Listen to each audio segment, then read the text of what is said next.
الحمد لله العظيم اللشأن الكبير السلطان خلق آدم من طين ثم قال له كن فكان أحسن كل شيء خلقه وأبدع الإحسان أحمده سبحانه وتعالى وحمده واجب على كل إنسان واشكره على ما أسداه من الأنعام والتوفيق للإيمان وفق عباده المؤمنين لأداء الأعمال الصالحات وشرح صدور أوليائه المتقين للإيمان بما جاء به رسوله من الحكمة والآيات وكشف عن قلوبه أحبابه حجب الجهالة والضلالات ويسر لهم من الباقيات الصالحات ما يتبوؤون به منازل الجنات فضلا منه ونعمة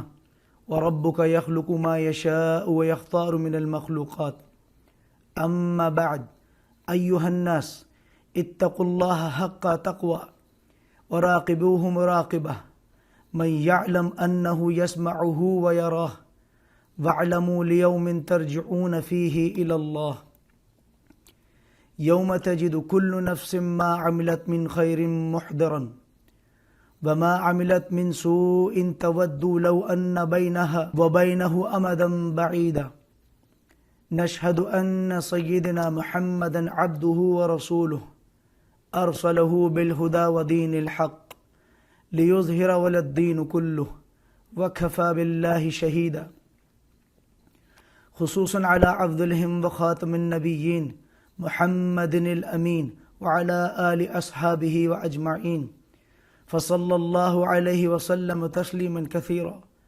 اللهم صل على محمد وعلى آل محمد كما صليت على إبراهيم وعلى آل إبراهيم إنك حميد مجيد اللهم بارك على محمد وعلى آل محمد كما باركت على إبراهيم وعلى آل إبراهيم إنك حميد مجيد أما بعد فقد قال الله تبارك وتعالى في سورة الحجرات أعوذ بالله من الشيطان الرجيم بسم الله الرحمن الرحيم قالت الأعراب آمنا قل لم تؤمنوا ولكن قولوا أسلمنا ولما يدخل الإيمان في قلوبكم وإن تطيعوا الله ورسوله لا يلدكم من أعمالكم شيئا إن الله غفور رحيم السلام علیکم ورحمۃ اللہ وبرکاتہ۔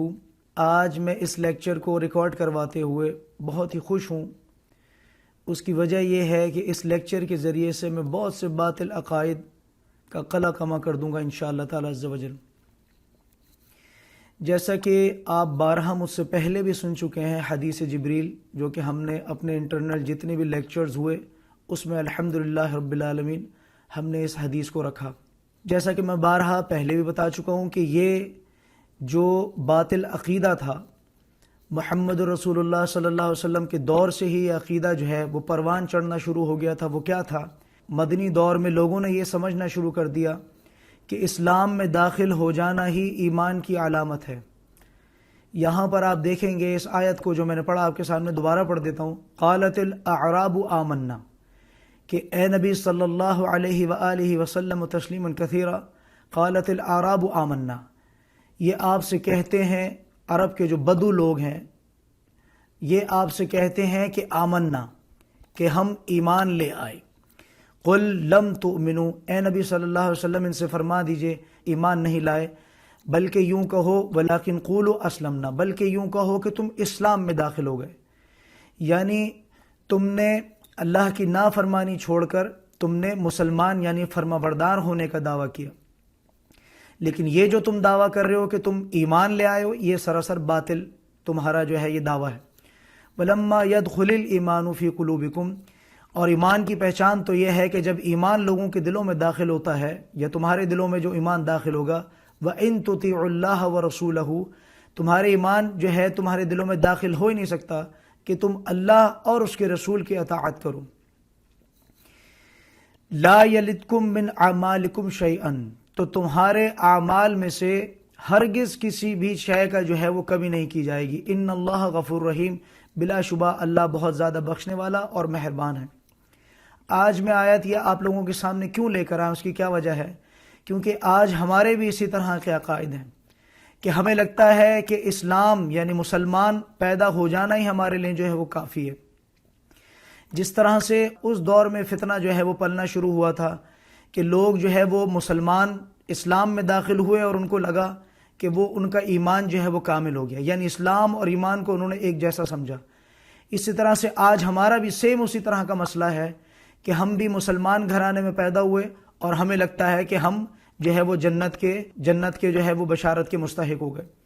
اب یہاں سمجھیے گا، میں سب سے پہلے جو دلیل دینے جا رہا ہوں قرآن سے، جو میں نے دلیل دی ہے سورۃ الحجرات کی سورت نمبر 49 آیت نمبر 14 میں اللہ تعالیٰ رب العزت نے اس بت کو پاش کر کے رکھ دیا کہ جو اس دور کے لوگ جو تراشنے کی کوشش کر رہے تھے وہ کیا تھا کہ وہ سمجھتے تھے کہ اسلام اور ایمان دونوں ایک ہی چیز ہیں، جبکہ ہم اچھی طرح سے جان لیں گے انشاءاللہ تعالیٰ، اور اللہ تعالیٰ نے بھی اس میں کیٹیگوریکلی ڈینائل کر دیا کہ ایمان اور اسلام جو ہے وہ الگ الگ چیزیں ہیں۔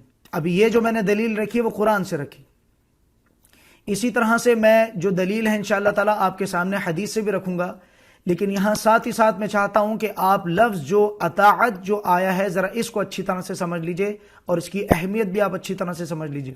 سورہ آل عمران کی آیت نمبر 132 میں اللہ تعالیٰ رب العزت نے کیا فرمایا؟ وَأَطِيعُوا اللَّهَ وَرَسُولَهُ لَعَلَّكُمْ تُرْحَمُونَ، یعنی اللہ تعالیٰ نے، آپ دیکھیں گے کہ جہاں کہیں بھی اللہ تعالیٰ رب العزت نے اپنی اطاعت کا یعنی اللہ کی اطاعت کا حکم دیا، ساتھ ہی ساتھ رسول اللہ صلی اللہ علیہ وسلم کی اطاعت کا بھی حکم دیا۔ سورت آل عمران آیت نمبر 132، اسی طرح سے سورت النساء کو آپ پڑھ کے دیکھیں گے انشاءاللہ تعالیٰ، یا ایھا الذین آمنوا اطیعوا اللہ واطیعوا الرسول واولی الامر منکم، یہاں پہ ایک چیز کا اور اضافہ کر دیا کہ یا ایھا الذین آمنوا، ایمان کے دعوے دارو، اطیعوا اللہ، اللہ کی اطاعت کرو، واطیعوا الرسول، اور اللہ کے رسول کی اطاعت کرو، وَأُولِي الْأَمْرِ مِنْكُمْ، اور تم میں سے جس کو اولو الامر بنایا جائے، سورۃ النساء کی آیت نمبر 59۔ اسی طرح سے تیسری دلیل آپ دیکھیں گے اطاعت کے ضمن میں، آپ کو بتا رہا ہوں کہ اطاعت جو ہے اس کی کیا قدر و قیمت ہے۔ اسی طرح سے تیسری دلیل آپ دیکھیں گے وَأَطِيعُوا اللَّهَ وَأَطِيعُوا الرَّسُولَ وَاحْذَرُوا فَإِن تَوَلَّيْتُمْ فَاعْلَمُوا أَنَّمَا عَلَى رَسُولِنَا الْبَلَاغُ الْمُبِينُ، سورۃ المائدہ کی آیت نمبر 92 میں اللہ تعالیٰ نے فرمایا۔ اسی طرح سے دلیل نمبر 4 آپ دیکھیں گے اطاعت کے ضمن میں، قُلْ أَطِيعُوا اللَّهَ وَأَطِيعُوا الرَّسُولَ فَإِن تَوَلَّوْا فَإِنَّمَا عَلَيْهِ مَا حُمِّلَ وَعَلَيْكُمْ مَا حُمِّلْتُمْ، سورۃ النور کی آیت نمبر 54 میں بھی اللہ تعالیٰ عز و جل نے جو ہے وہ یہی بات فرمائی۔ اسی طرح سے آیت نمبر 5 دلیل نمبر 5، یا ایھا الذین آمنوا اطیعوا اللہ واطیعوا الرسول، سورۃ محمد صلی اللہ علیہ وسلم کی آیت نمبر 33 میں اللہ تعالیٰ نے یہی بات باور کرائی کہ میری اطاعت کے ساتھ ساتھ، یعنی اللہ کی اطاعت کے ساتھ ساتھ جو ہے وہ رسول اللہ صلی اللہ علیہ وسلم کی بھی اطاعت ضروری ہے۔ اسی طرح سے چھٹی دلیل اگر آپ دیکھیں گے سورۃ التغابن کی آیت نمبر 12 میں اللہ تعالیٰ رب العزت نے کیا فرمایا؟ وَأَطِيعُوا اللَّهَ وَأَطِيعُوا الرَّسُولَ، یعنی اللہ کی اطاعت کرو اور اللہ کے رسول کی اطاعت کرو۔ فَإِن تَوَلَّيْتُمْ، اور اگر تم الٹے منہ پھر جاؤ، فَإِنَّمَا عَلَىٰ رَسُولِنَا الْبَلَاغُ، بالکل جس طرح سے اوپر کی آیت میں آیا تھا سورۃ المائدہ آیت نمبر 92 میں، سیم اسی طرح کے الفاظ جو ہے فرمائے۔ اب یہ آپ نے دیکھ لیا کہ اطاعت جو ہے وہ کتنی ضروری ہے۔ اب ساتھ ہی ساتھ یہ دیکھیے گا، یہ جو آیت میں نے رکھی آپ کے سامنے سورۃ الحجرات سورت نمبر 49 آیت نمبر 14 کی، اسی کے ساتھ ساتھ آپ دیکھیے گا کہ بہت سے لوگ اس طرح سے ہیں جو جہالت کی بنیاد پر یہ بات کرتے ہیں کہ نہیں ہمیں جو ہے وہ آپ، جب میں آگے ظاہر سی بات ہے میں حدیث کی دلیل رکھوں گا، تو جیسے کہ میں نے قرآن کی دلیل رکھی، بہت سے لوگ اس طرح سے بھی جو ہمارے معاشرے میں جو کہتے ہیں کہ نہیں ہمیں جو ہے وہ آپ حدیث سے نہیں بلکہ آپ قرآن سے دکھائیے۔ یہاں میں آپ کے سامنے قرآن مجید میں کفر کی 6 مختلف اقسامات جو ہے وہ آپ کے سامنے رکھوں گا۔ ہم نے کفر صرف اس کو سمجھا ہے کہ اللہ کے انکار کو کفر کہتے ہیں، لیکن آپ دیکھیں گے کہ یہاں کفر کی 6 اقسام کو میں آپ کے سامنے رکھوں گا، اور اس کو آپ اچھی طرح سے نوٹ ڈاؤن کر لیجئے گا۔ کفر صرف اللہ کا انکار یا رسول اللہ کا انکار ہی نہیں ہے، بلکہ آپ دیکھیں گے کہ اس کے کیا معاملات ہیں۔ کفر کی جو پہلی قسم ہے، سب سے پہلی، وہ ہے اللہ کا انکار۔ کوئی انسان سرے سے اللہ کا انکار کر دیتا ہے، اس نے کفر کیا۔ اسی طرح سے آپ دوسری قسم دیکھیں گے انبیاء کا انکار۔ تیسری قسم آپ دیکھیں گے انبیاء کی تعلیمات کا انکار۔ اسی طرح سے چوتھی قسم آپ دیکھیں گے کہ اللہ کو تو مانے مگر اس کے احکامات کو ماننے سے انکار کر دے. 4 اقسام ہو گئی ہیں. ٹھیک ہو گیا. اسی طرح سے 5ویں قسم آپ دیکھیں گے پیغمبروں کے درمیان تفریق کرے اور اپنی پسند کی بنا پر ان میں سے کسی کو مانے اور کسی کو نہ مانے. یہ کفر کی 5ویں قسم تھی. اسی طرح سے 6ٹھی کفر کی جو ایک قسم ہے وہ کیا ہے؟ نظریے کے طور پر تو ان سب چیزوں کو مانے لیکن عملاً احکام الہی کی نافرمانی کرے اور اس نافرمانی پر اصرار کرتا رہے، یعنی موت اس پر جو ہے وہ آ جائے یہاں تک وہ ان چیزوں پہ ڈٹا رہے. دنیاوی زندگی میں اپنے رویے کی جڑ بنیاد اللہ اور اس کے رسول کو صلی اللہ علیہ وسلم کو نہیں بلکہ اپنی من مانی پر جو ہے وہ رکھے. ٹھیک ہو گیا. یعنی نہ اللہ کو بھی مانتا ہے، رسول اللہ کو بھی مانتا ہے، ان کی تعلیمات کو زبانی کلامی بھی مانتا ہے، لیکن یہ ہے ان کی جو تعلیمات ہیں ان کو عملاً جو ہے وہ اس کو نہیں مانتا. اسی طرح سے جو لوگ جو احادیث کے منکر ہوتے ہیں، اور بالخصوص معذرت کے ساتھ میں نے اپنے لیکچرز میں بھی بارہا یہ بات کہی ہے کہ خواتین کے سامنے جب پردے کے احکامات کے ضمن میں بات کی جاتی ہے دھڑلے سے اس بات کا جو ہے وہ خواتین کہتی ہیں کہ نہیں، ہمیں حدیث سے نہیں، ہمیں قرآن سے دکھائیے. رسول اللہ صلی اللہ علیہ وسلم نے فرمایا، سنن ابن ماجہ کی حدیث نمبر 12، رسول اللہ صلی اللہ علیہ وسلم نے فرمایا قریب ہے کہ کوئی آدمی اپنے آراستہ تخت پر ٹیک لگائے بیٹھا ہو اور اس سے میری کوئی حدیث بیان کی جائے تو وہ کہے ہمارے اور تمہارے درمیان اللہ کی کتاب کافی ہے. ہم اس میں جو چیز حلال پائیں گے اسی کو حلال مانیں گے اور جو چیز حرام پائیں گے اسی کو حرام جانیں گے. یعنی انڈائریکٹلی اگر دیکھا جائے تو رسول اللہ کا انکار کر دیا اس انسان نے جس نے یہ کہا ہم قرآن کو مانیں گے لیکن حدیث کو نہیں مانیں گے. تو رسول اللہ صلی اللہ علیہ وسلم نے کیا فرمایا؟ تو سن لو، جسے اللہ کے رسول صلی اللہ علیہ وسلم نے حرام قرار دیا تو وہ ویسے ہی ہے جسے اللہ رب العزت نے حرام قرار دیا ہو. سنن ابن ماجہ کی حدیث نمبر 12. اسی طرح سے آپ دیکھیں گے پھر اس کے بعد مزید جو چیزیں کھلیں گی، کیونکہ قرآن جو ہے وہ بہت شارٹ ہوتا ہے، اس کا لفظی ترجمہ ہوتا ہے، لیکن جو ڈیٹیل میں جو چیز بیان کی جاتی ہے اس کو تفسیر کہا جاتا ہے.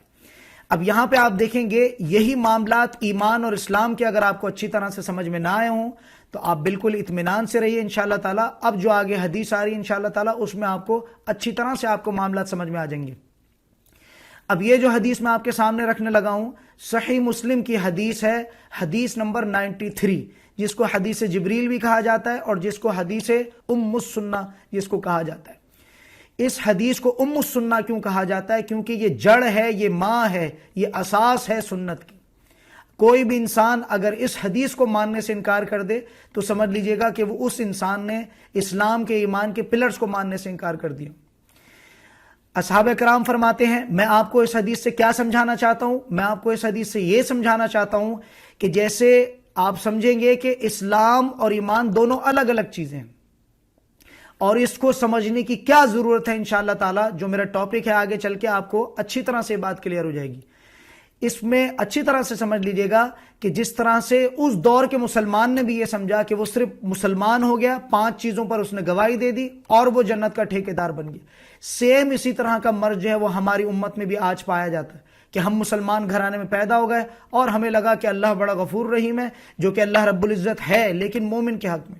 اور اسی طرح سے جو ہے وہ رسول اللہ صلی اللہ علیہ وسلم جو ہے وہ ہمیں بروز قیامت جو ہے وہ جہنم سے نکال کے لے جائیں گے، جو کہ ہے ایسے نکال کے لے جائیں گے لیکن وہ بھی مومن کے حق میں. انشاءاللہ آپ جیسے جیسے بات کو سمجھیں گے آگے آپ کو ساری بات سمجھ میں آ جائے گی.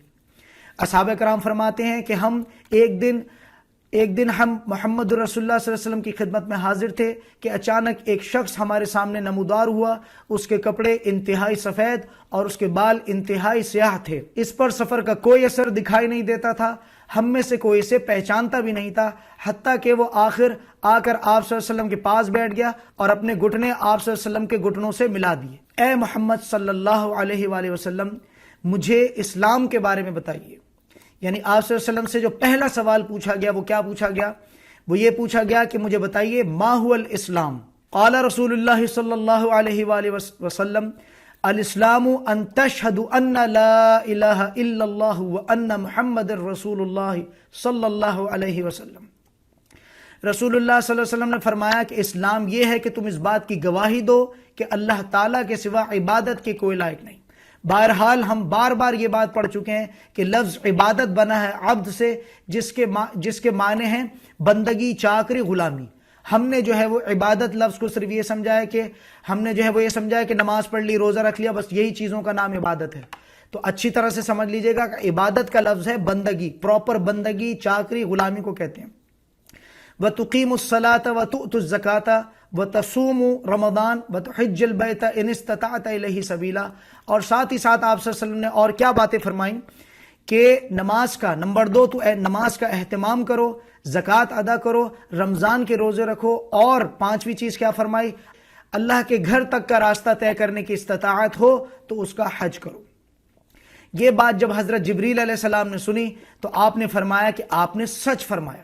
یعنی سلیم الفطرت انسان کی یہ بات ہوتی ہے کہ وہ ہمیشہ بات کو سمجھنے کی کوشش کرتا ہے۔ حضرت عمر رضی اللہ تعالیٰ فرماتے ہیں کہ ہمیں اس بات پر تعجب ہوا کہ آپ سے پوچھتا ہے اور خود ہی آپ کی تصدیق بھی کرتا ہے۔ پھر اس کے بعد دوسرا سوال جو کیا گیا اس میں کیا فرمایا گیا؟ پھر حضرت جبریل علیہ السلام نے سوال کیا مجھے ایمان کے بارے میں بتائیے، ما هو الایمان۔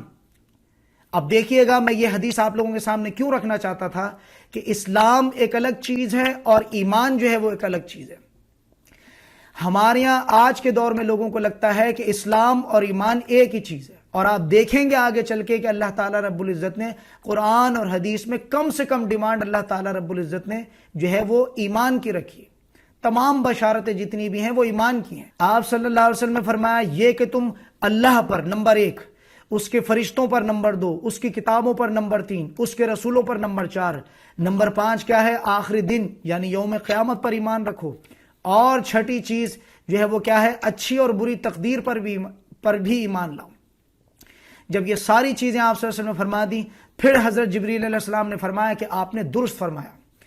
یعنی آپ دیکھیں گے اس میں کہ پہلے سوال کیا گیا ما هو الاسلام، اور اس میں جو ہے وہ آپ صلی اللہ علیہ وسلم نے 5 چیزیں بتائیں، اور آپ دیکھیں گے کہ اس 5 چیزوں پر اگر آپ اپنے آپ کو اتار کے دیکھیں گے تو بہت ہی مشکل ہے کہ آپ ان 5 چیزوں میں اتریں۔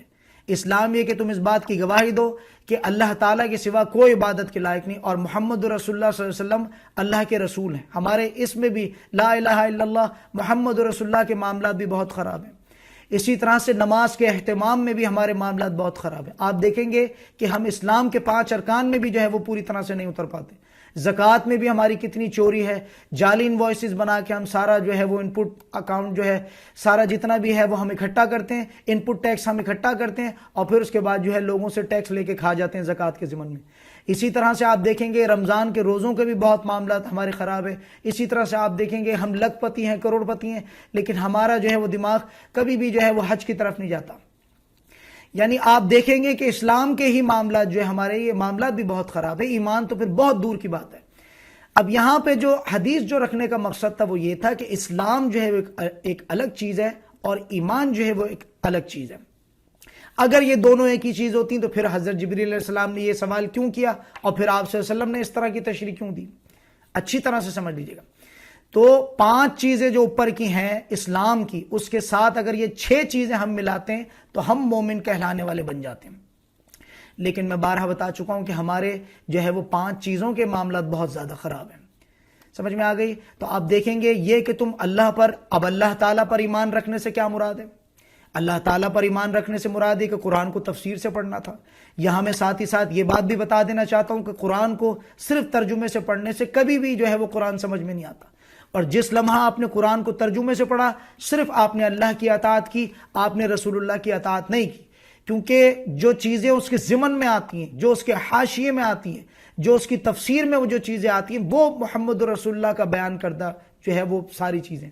لیکن آپ نے کیا کیا؟ آپ نے ورڈ ٹو ورڈ قرآن عظیم کو پڑھ لیا، اور آپ نے رسول اللہ صلی اللہ علیہ وسلم کا جو پارٹ تھا، جو تفسیر تھی، جو احادیث تھیں، جو آپ نے طریقہ کار دیکھا ہوگا کہ جو بھی مفسر جب قرآن کی تفسیر کرتا ہے تو وہ ساتھ ہی ساتھ جو ہے وہ اس ضمن میں جو بھی احادیث ہوتی ہیں اس کو رکھا جاتا ہے۔ بہت سے لوگوں کو صرف تفسیر اور ترجمے کا فرق صرف یہی پتا ہوتا ہے کہ تفسیر سے جو ہے وہ بہت چیزیں جو ہے ڈیٹیل میں پڑھی جاتی ہیں۔ تو یاد رکھیے گا کہ قرآن جو تفسیر سے پڑھا جاتا ہے اس میں ڈیٹیل سے پڑھا جاتا ہے، لیکن وہ ڈیٹیل بھی جو بیان کردہ ہوتی ہے وہ محمد رسول اللہ کی بیان کردہ ہوتی ہے۔ اچھی طرح سے اس بات کو سمجھ لیجئے۔ تو آپ تب تک نجات نہیں پا سکتے جب تک کہ آپ قرآن کو تفسیر سے، یعنی اطیعوا اللہ و اطیعوا رسول، دونوں کے پہلو سے آپ قرآن کو جو ہے وہ نہیں پڑھتے۔ اچھی طرح سے یہ بات یاد رہے، ہماری امت میں بہت بڑا مغالطہ ہے، لوگ صرف قرآن کو ترجمے سے پڑھتے ہیں، ٹوٹا پھوٹا ان کو سمجھ میں آتا ہے، اس کے بعد یہ ہے کہ پھر آپ دیکھ سکتے ہیں کہ پھر فرقوں میں ہم بٹتے۔ جب آپ قرآن کو تفسیر کے ساتھ پڑھیں گے تو ساری چیزیں آپ کو، کوئی اشکال آپ کو قرآن میں نہیں رہیں گے۔ اللہ تعالیٰ رب العزت نے قرآن کو اتارا، ساتھ ہی ساتھ اپنے بندے کی بھی بعثت فرمائی کہ وہ ایک معلم بن کے، ایک مفسر بن کے جو ہے قرآن کو جو ہے وہ لوگوں کو سمجھائیں۔ لیکن ہم جلد بازی میں کرتے ہیں کہ ہم قرآن کو جو ہے وہ صرف ترجمے سے پڑھتے ہیں، تفسیر سے نہیں پڑھتے، جس سے ہمیں آدھی کچڑی بات جو ہے وہ ہمیں سمجھ میں آتی ہے اور آدھی بات ہمیں نہیں سمجھ میں آتی۔ اس کی وجہ کیا ہے کہ ہمارے پاس وقت نہیں ہے۔ آج کا جو انسان ہے اس کے پاس مرنے کا بھی وقت نہیں ہے، اچھی طرح یہ بات سمجھ لیجیے گا۔ اس کے بعد تیسرا جو سوال کیا گیا، پھر حضرت جبریل علیہ السلام نے تیسرا سوال کیا کہ مجھے احسان کے بارے میں جو ہے بتائیے کہ احسان کسے کہتے ہیں۔ ما هو الاحسان، آپ صلی اللہ علیہ وسلم نے فرمایا یہ کہ تم اللہ کی عبادت اس طرح کرو کہ گویا تم اسے دیکھ رہے ہو، یعنی اللہ کی عبادت، اللہ کی بندگی، اللہ کی چاکری، اللہ کی غلامی اس طرح سے کرو کہ اللہ تمہیں دیکھ رہا ہے، اور اگر تم اسے نہیں دیکھ رہے تو وہ تو تمہیں دیکھ ہی رہا ہے۔ اس کے بعد جو سوال کیا گیا، چوتھا سوال کیا تو مجھے آپ قیامت کے بارے میں بتائیے کہ آپ قیامت کے بارے میں بتائیے۔ آپ صلی اللہ علیہ وسلم نے فرمایا کہ جس سے اس قیامت کے بارے میں سوال کیا جا رہا ہے وہ پوچھنے والے سے زیادہ نہیں جانتا۔ یعنی اس چیز سے یہ واضح ہوا نہ قیامت کے بارے میں حضرت جبریل جانتے ہیں، نہ قیامت کے بارے میں آپ صلی اللہ علیہ وسلم جانتے ہیں۔ اور قیامت کے بارے میں الحمدللہ رب العالمین میں بتا چکا ہوں، پہلا سور، دوسرا سور اور تیسرا سور، میں زیادہ یہاں ڈیٹیل میں نہیں جا رہا۔ تو یہ جو بات ہے وہ پہلے سور کے بارے میں بات ہو رہی ہے۔ پہلے سور میں جو ہے وہ تمام لوگ جو ہے وہ بھگدڑ مچے گی اور وہ سور پھونکا جائے گا وغیرہ وغیرہ، اور پھر اس کے بعد دوسرے سور پہ جو ہے لوگ سارے گر کر جو ہے وہ مر جائیں گے، اور تیسرے سور میں جس کو یوم القیامت جس کو کہا جاتا ہے، قیام کھڑے ہونے کو، اس میں جو ہے پھر لوگوں کو دوبارہ زندہ کیا جائے گا۔ آپ لیکچرز کو اچھی طرح سے، پچھلے لیکچرز کو اگر آپ نے سنا ہے تو یہ ساری چیزیں جو میں نے اچھی طرح سے بیان کی ہیں۔ چوتھا سوال جو ہے میرے لیکچر سے، میرے اس مضمون سے ریلیٹڈ نہیں ہے، لیکن میں حدیث کو پڑھ رہا ہوں تو میں حدیث کو کمپلیٹ کر دیتا ہوں۔ اسی طرح سے آپ صلی اللہ علیہ وسلم سے پھر پوچھا گیا کہ مجھے اس کی علامات بتا دیجئے۔ آپ صلی اللہ علیہ وسلم نے فرمایا علامات یہ ہیں کہ لونڈی اپنی مالکہ کو جنم دے گی، یعنی ماں جو ہے وہ اس طرح سے ایکٹ کرے گی کہ جیسے لونڈیا ہے، اور لونڈیا اس طرح سے ایکٹ کرے گی کہ جیسے اس نے ماں کو جنم دیا۔ یہ تو ہم نے جب 90s میں ہم نے آنکھ کھولی تو یہ علامت تو چھوٹی علامات میں سب سے بڑی علامات یہ ہے کہ جو لونڈیاں ہیں وہ اپنے ماؤں کو جنم دیں گی۔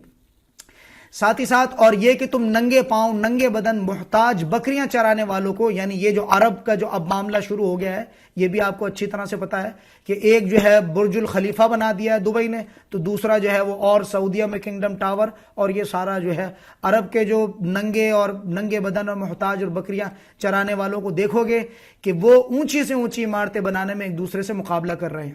حضرت عمر رضی اللہ عنہ نے کہا پھر وہ سائل چلا گیا، میں کچھ دیر اسی عالم میں رہا، یعنی آپ نے دیکھا کہ سارے سوال پوچھے اور وہ شخص جو تھے وہ اٹھ کے چلے گئے، اور حضرت عمر جو ہے وہ یہی سوچتے رہے کہ وہ انسان کون تھے۔ پھر آپ صلی اللہ علیہ وسلم نے مجھ سے کہا، یعنی حضرت عمر سے فرمایا اے عمر تمہیں معلوم ہے کہ پوچھنے والا کون تھا؟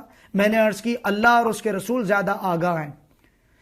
تو آپ صلی اللہ علیہ وسلم نے فرمایا وہ جبریل تھے، تمہارے پاس آئے تھے، تمہیں تمہارا دین سکھا رہے تھے۔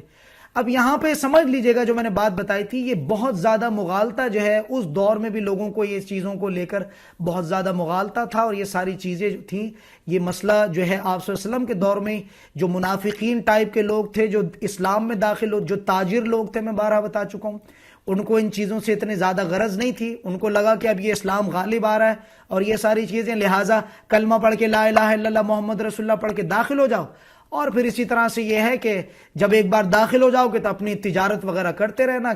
بھیڑ بھاڑ والے تو لوگ تھے نہیں تجارت، آج بھی آپ دیکھیں گے تو تجارت والے جو لوگ ہیں وہ تو تجارت میں لگے، ان کا ان چیزوں سے اتنا تعلق نہیں رہتا، تھوڑی بہت زکوٰۃ وغیرہ دے دلا کے اور اپنا جو ہے وہ اس طرح کے معاملات ہوتے۔ تو یہ اچھی طرح سے سمجھ لیجئے گا کہ صرف اسلام کی بنیاد پر جو ہے وہ صرف مسلمان گھرانے میں پیدا ہو جانا جو ہے وہ تمہارے لیے جو ہے وہ باعث نجات نہیں ہے، جب تک کہ تم ایمان کے درجے تک بھی نہیں پہنچتے ہو۔ آپ کو بات سمجھ میں آ گئی اچھی طرح سے کہ اسلام جو ہے وہ ایک الگ چیز ہے اور ایمان جو ہے وہ ایک الگ چیز ہے۔ مثال کے طور پر اگر اللہ تعالیٰ رب العزت کو، اب آپ یہاں سے دیکھیں گے میری بات کا سیکنڈ پارٹ شروع ہو رہا ہے، میری بات کا سیکنڈ پارٹ یہاں سے شروع ہو رہا ہے، کیا انسان صرف علم یا ایمان کی بنیاد پر جنت میں داخل ہو سکتا ہے یا عمل صالح کی بھی ضرورت ہے؟ یعنی جو اللہ تعالیٰ رب العزت نے جو ترازو لگائے ہیں، جو ترازو اللہ رب العزت نے لگائے ہیں، تو کیا ان پر جو ہے وہ کیا چیز تولی جائے گی؟ زبانی کلام ہمارا جو ہے وہ تولا جائے گا یا اس پر کچھ عمل صالح بھی ہمارے تولے جائیں گے؟ اللہ تعالیٰ نے انسان سے، اب یہاں سے دیکھیے گا، اللہ تعالیٰ رب العزت نے انسان سے جو قرآن و حدیث میں کم سے کم جو ڈیمانڈ رکھی ہے وہ ایمان ہے، صرف اسلام نہیں۔ اب لاجیکلی اس بات کو سمجھیے گا کہ اگر ایک انسان سے صرف اسلام کی جو ہے ریکوائرمنٹ ہوتی تو ہر مسلمان جو ہے، ہر انسان جو ہے مسلمان پیدا ہوتا۔ فطری اعتبار پہ ہم جتنے بھی ماں کے پیٹ میں ہوتے ہیں، پیدا ہوتے ہیں، تو ہم تو مسلمان ہی ہوتے ہیں۔ فطری اعتبار سے تو ساری چیز ہے، ہم جب پیدا ہوتے ہیں تو ہم مسلمان ہی پیدا ہوتے ہیں، پھر اس کے بعد کوئی ہندو ہو جاتا ہے، کوئی اور کوئی اس طرح کا کسی اور مذہب میں چلا جاتا۔ اگر اللہ تعالیٰ نے انسان سے صرف اسلام کی ڈیمانڈ کی ہوتی تو انسان ماں کے پیٹ سے ہی مسلمان پیدا ہوتا۔ بہت کامن سینس کی بات ہے، مسلمان تو ہم پیدا ہو رہے ہیں۔ اور کیا بروز قیامت، اب یہاں اس لاجک کو دیکھیے گا، کیا بروز قیامت جو ہے یہودی نصرانی ہندو اٹھ کر اللہ کی بارگاہ میں یہ نہیں کہہ دیتے کہ اللہ پہلے تو نے ان کو مسلمان گھرانے میں پیدا کر دیا، اگر صرف اسلام ڈیمانڈ ہوتی، اور پھر اس کے بعد تو آج بروز قیامت جو ہے ان کو اٹھا کے تو جنت میں ڈال رہا ہے۔ یہ کس طرح کی آزمائش ہے؟ یہ تو کھلا تضاد ہے، فیوریٹزم ہے۔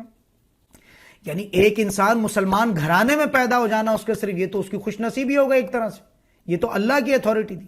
مثال کے طور پر جو ہندو پیدا ہوتا ہے یا جو کافر پیدا ہوتا ہے، جو یہودی نصرانی پیدا ہوتا ہے، اس سے تو ماں کے پیٹ میں آ کے نہیں پوچھا جاتا کہ آپ نے مسلمان گھرانے میں پیدا ہونا ہے، کہاں پیدا ہونا ہے، اور پھر وہ اپنی سوچ سے جواب دیتا ہو اور پھر اس حساب سے پیدا ہوتا ہو۔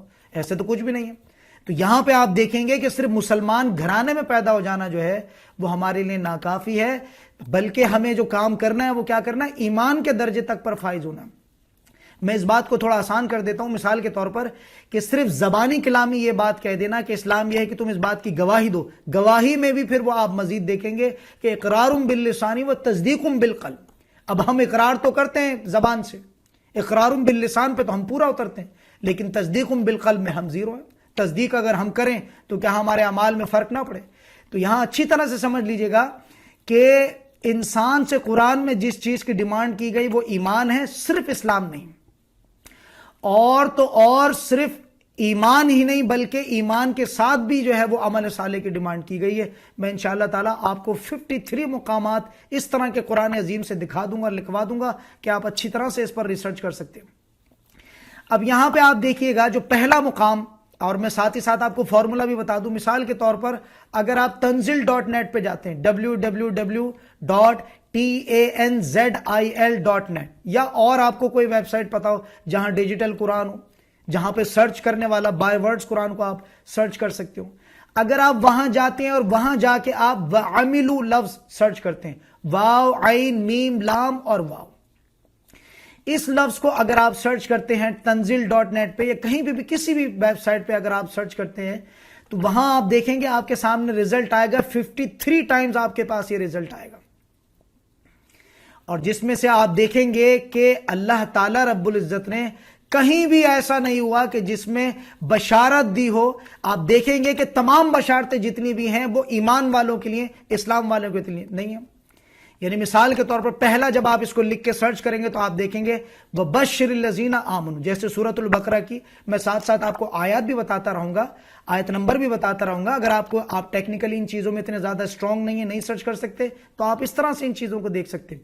مثال کے طور پر سورۃ البقرہ کی اگر آپ آیت نمبر 25 اگر آپ نکالتے ہیں تو آپ دیکھیں گے وَبَشِّرِ الَّذِينَ آمَنُوا وَعَمِلُوا الصَّالِحَاتِ، اے نبی صلی اللہ علیہ وسلم بشارت دیجئے ان لوگوں کو جو ایمان کا دعویٰ کرتے ہیں اور ساتھ ہی عمل صالح کرتے ہیں۔ آپ نے دیکھا ایمان کے ساتھ بھی شرط لگایا گیا ہے عمل صالح کو، اور ہم کیا کر رہے ہیں؟ ہم تو صرف نام کے مسلمان ہیں۔ میری بات اچھی طرح سے سمجھ میں آ رہی ہوگی، اگر ان چیزوں پر گرپ نہیں بنائی تو جو آخر میں جو میری ڈیمانڈ ہے آپ کو کوئی بات سمجھ میں نہیں آنے والی۔ اللہ رب العزت کی کم سے کم جو ڈیمانڈ ہے وہ صرف اسلام نہیں بلکہ ایمان ہے۔ تعویل خاص میں بھی یہی بات فرمائی گئی کہ تم صرف یہ نہ کہہ دو کہ تم اسلام میں داخل ہو گئے، وَلَٰكِنْ قُولُوا أَسْلَمْنَا۔ بات سمجھ میں آ رہی ہے؟ صرف اسلام میں داخل ہو جانا ان کے لیے بھی ناکافی تھا، صرف اس مسلمان گھرانے میں پیدا ہو جانا ہمارے لیے بھی ناکافی ہے۔ اور میں قرآن سے آپ کو اس چیز کو پروف کر رہا ہوں کہ اسلام اور ایمان کا پہلے میں نے فرق آپ کو بتایا، اور اب اس کے بعد میں آپ کو یہ ریسرچ بتا رہا ہوں۔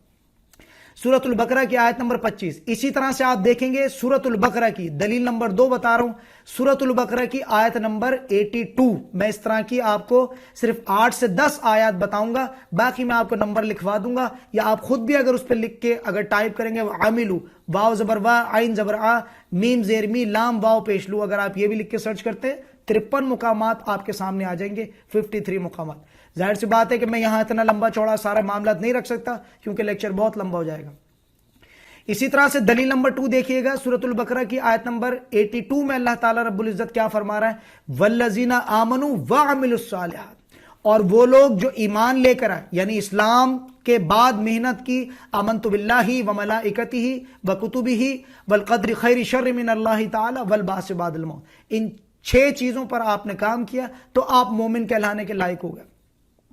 اسلام کی 5 چیزوں کے ساتھ ساتھ جب آپ ان 6 سے 7 چیزوں کا بھی اقرار کرتے ہیں، تصدیق بالقلب کرتے ہیں اور اقرار باللسانی اگر آپ کرتے ہیں تو انشاءاللہ تعالیٰ آپ مومن کہلانے کے حقدار ہیں۔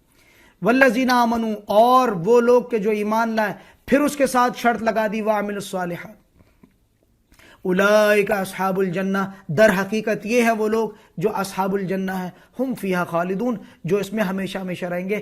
آپ دیکھیں گے کہ کسی بھی آیت میں الذین اسلموا وعملوا الصالحات کہیں پہ بھی نہیں آ رہا، وبشر الذین اسلموا، آپ دیکھیں گے کہیں پہ بھی یہ چیز نہیں آ رہی۔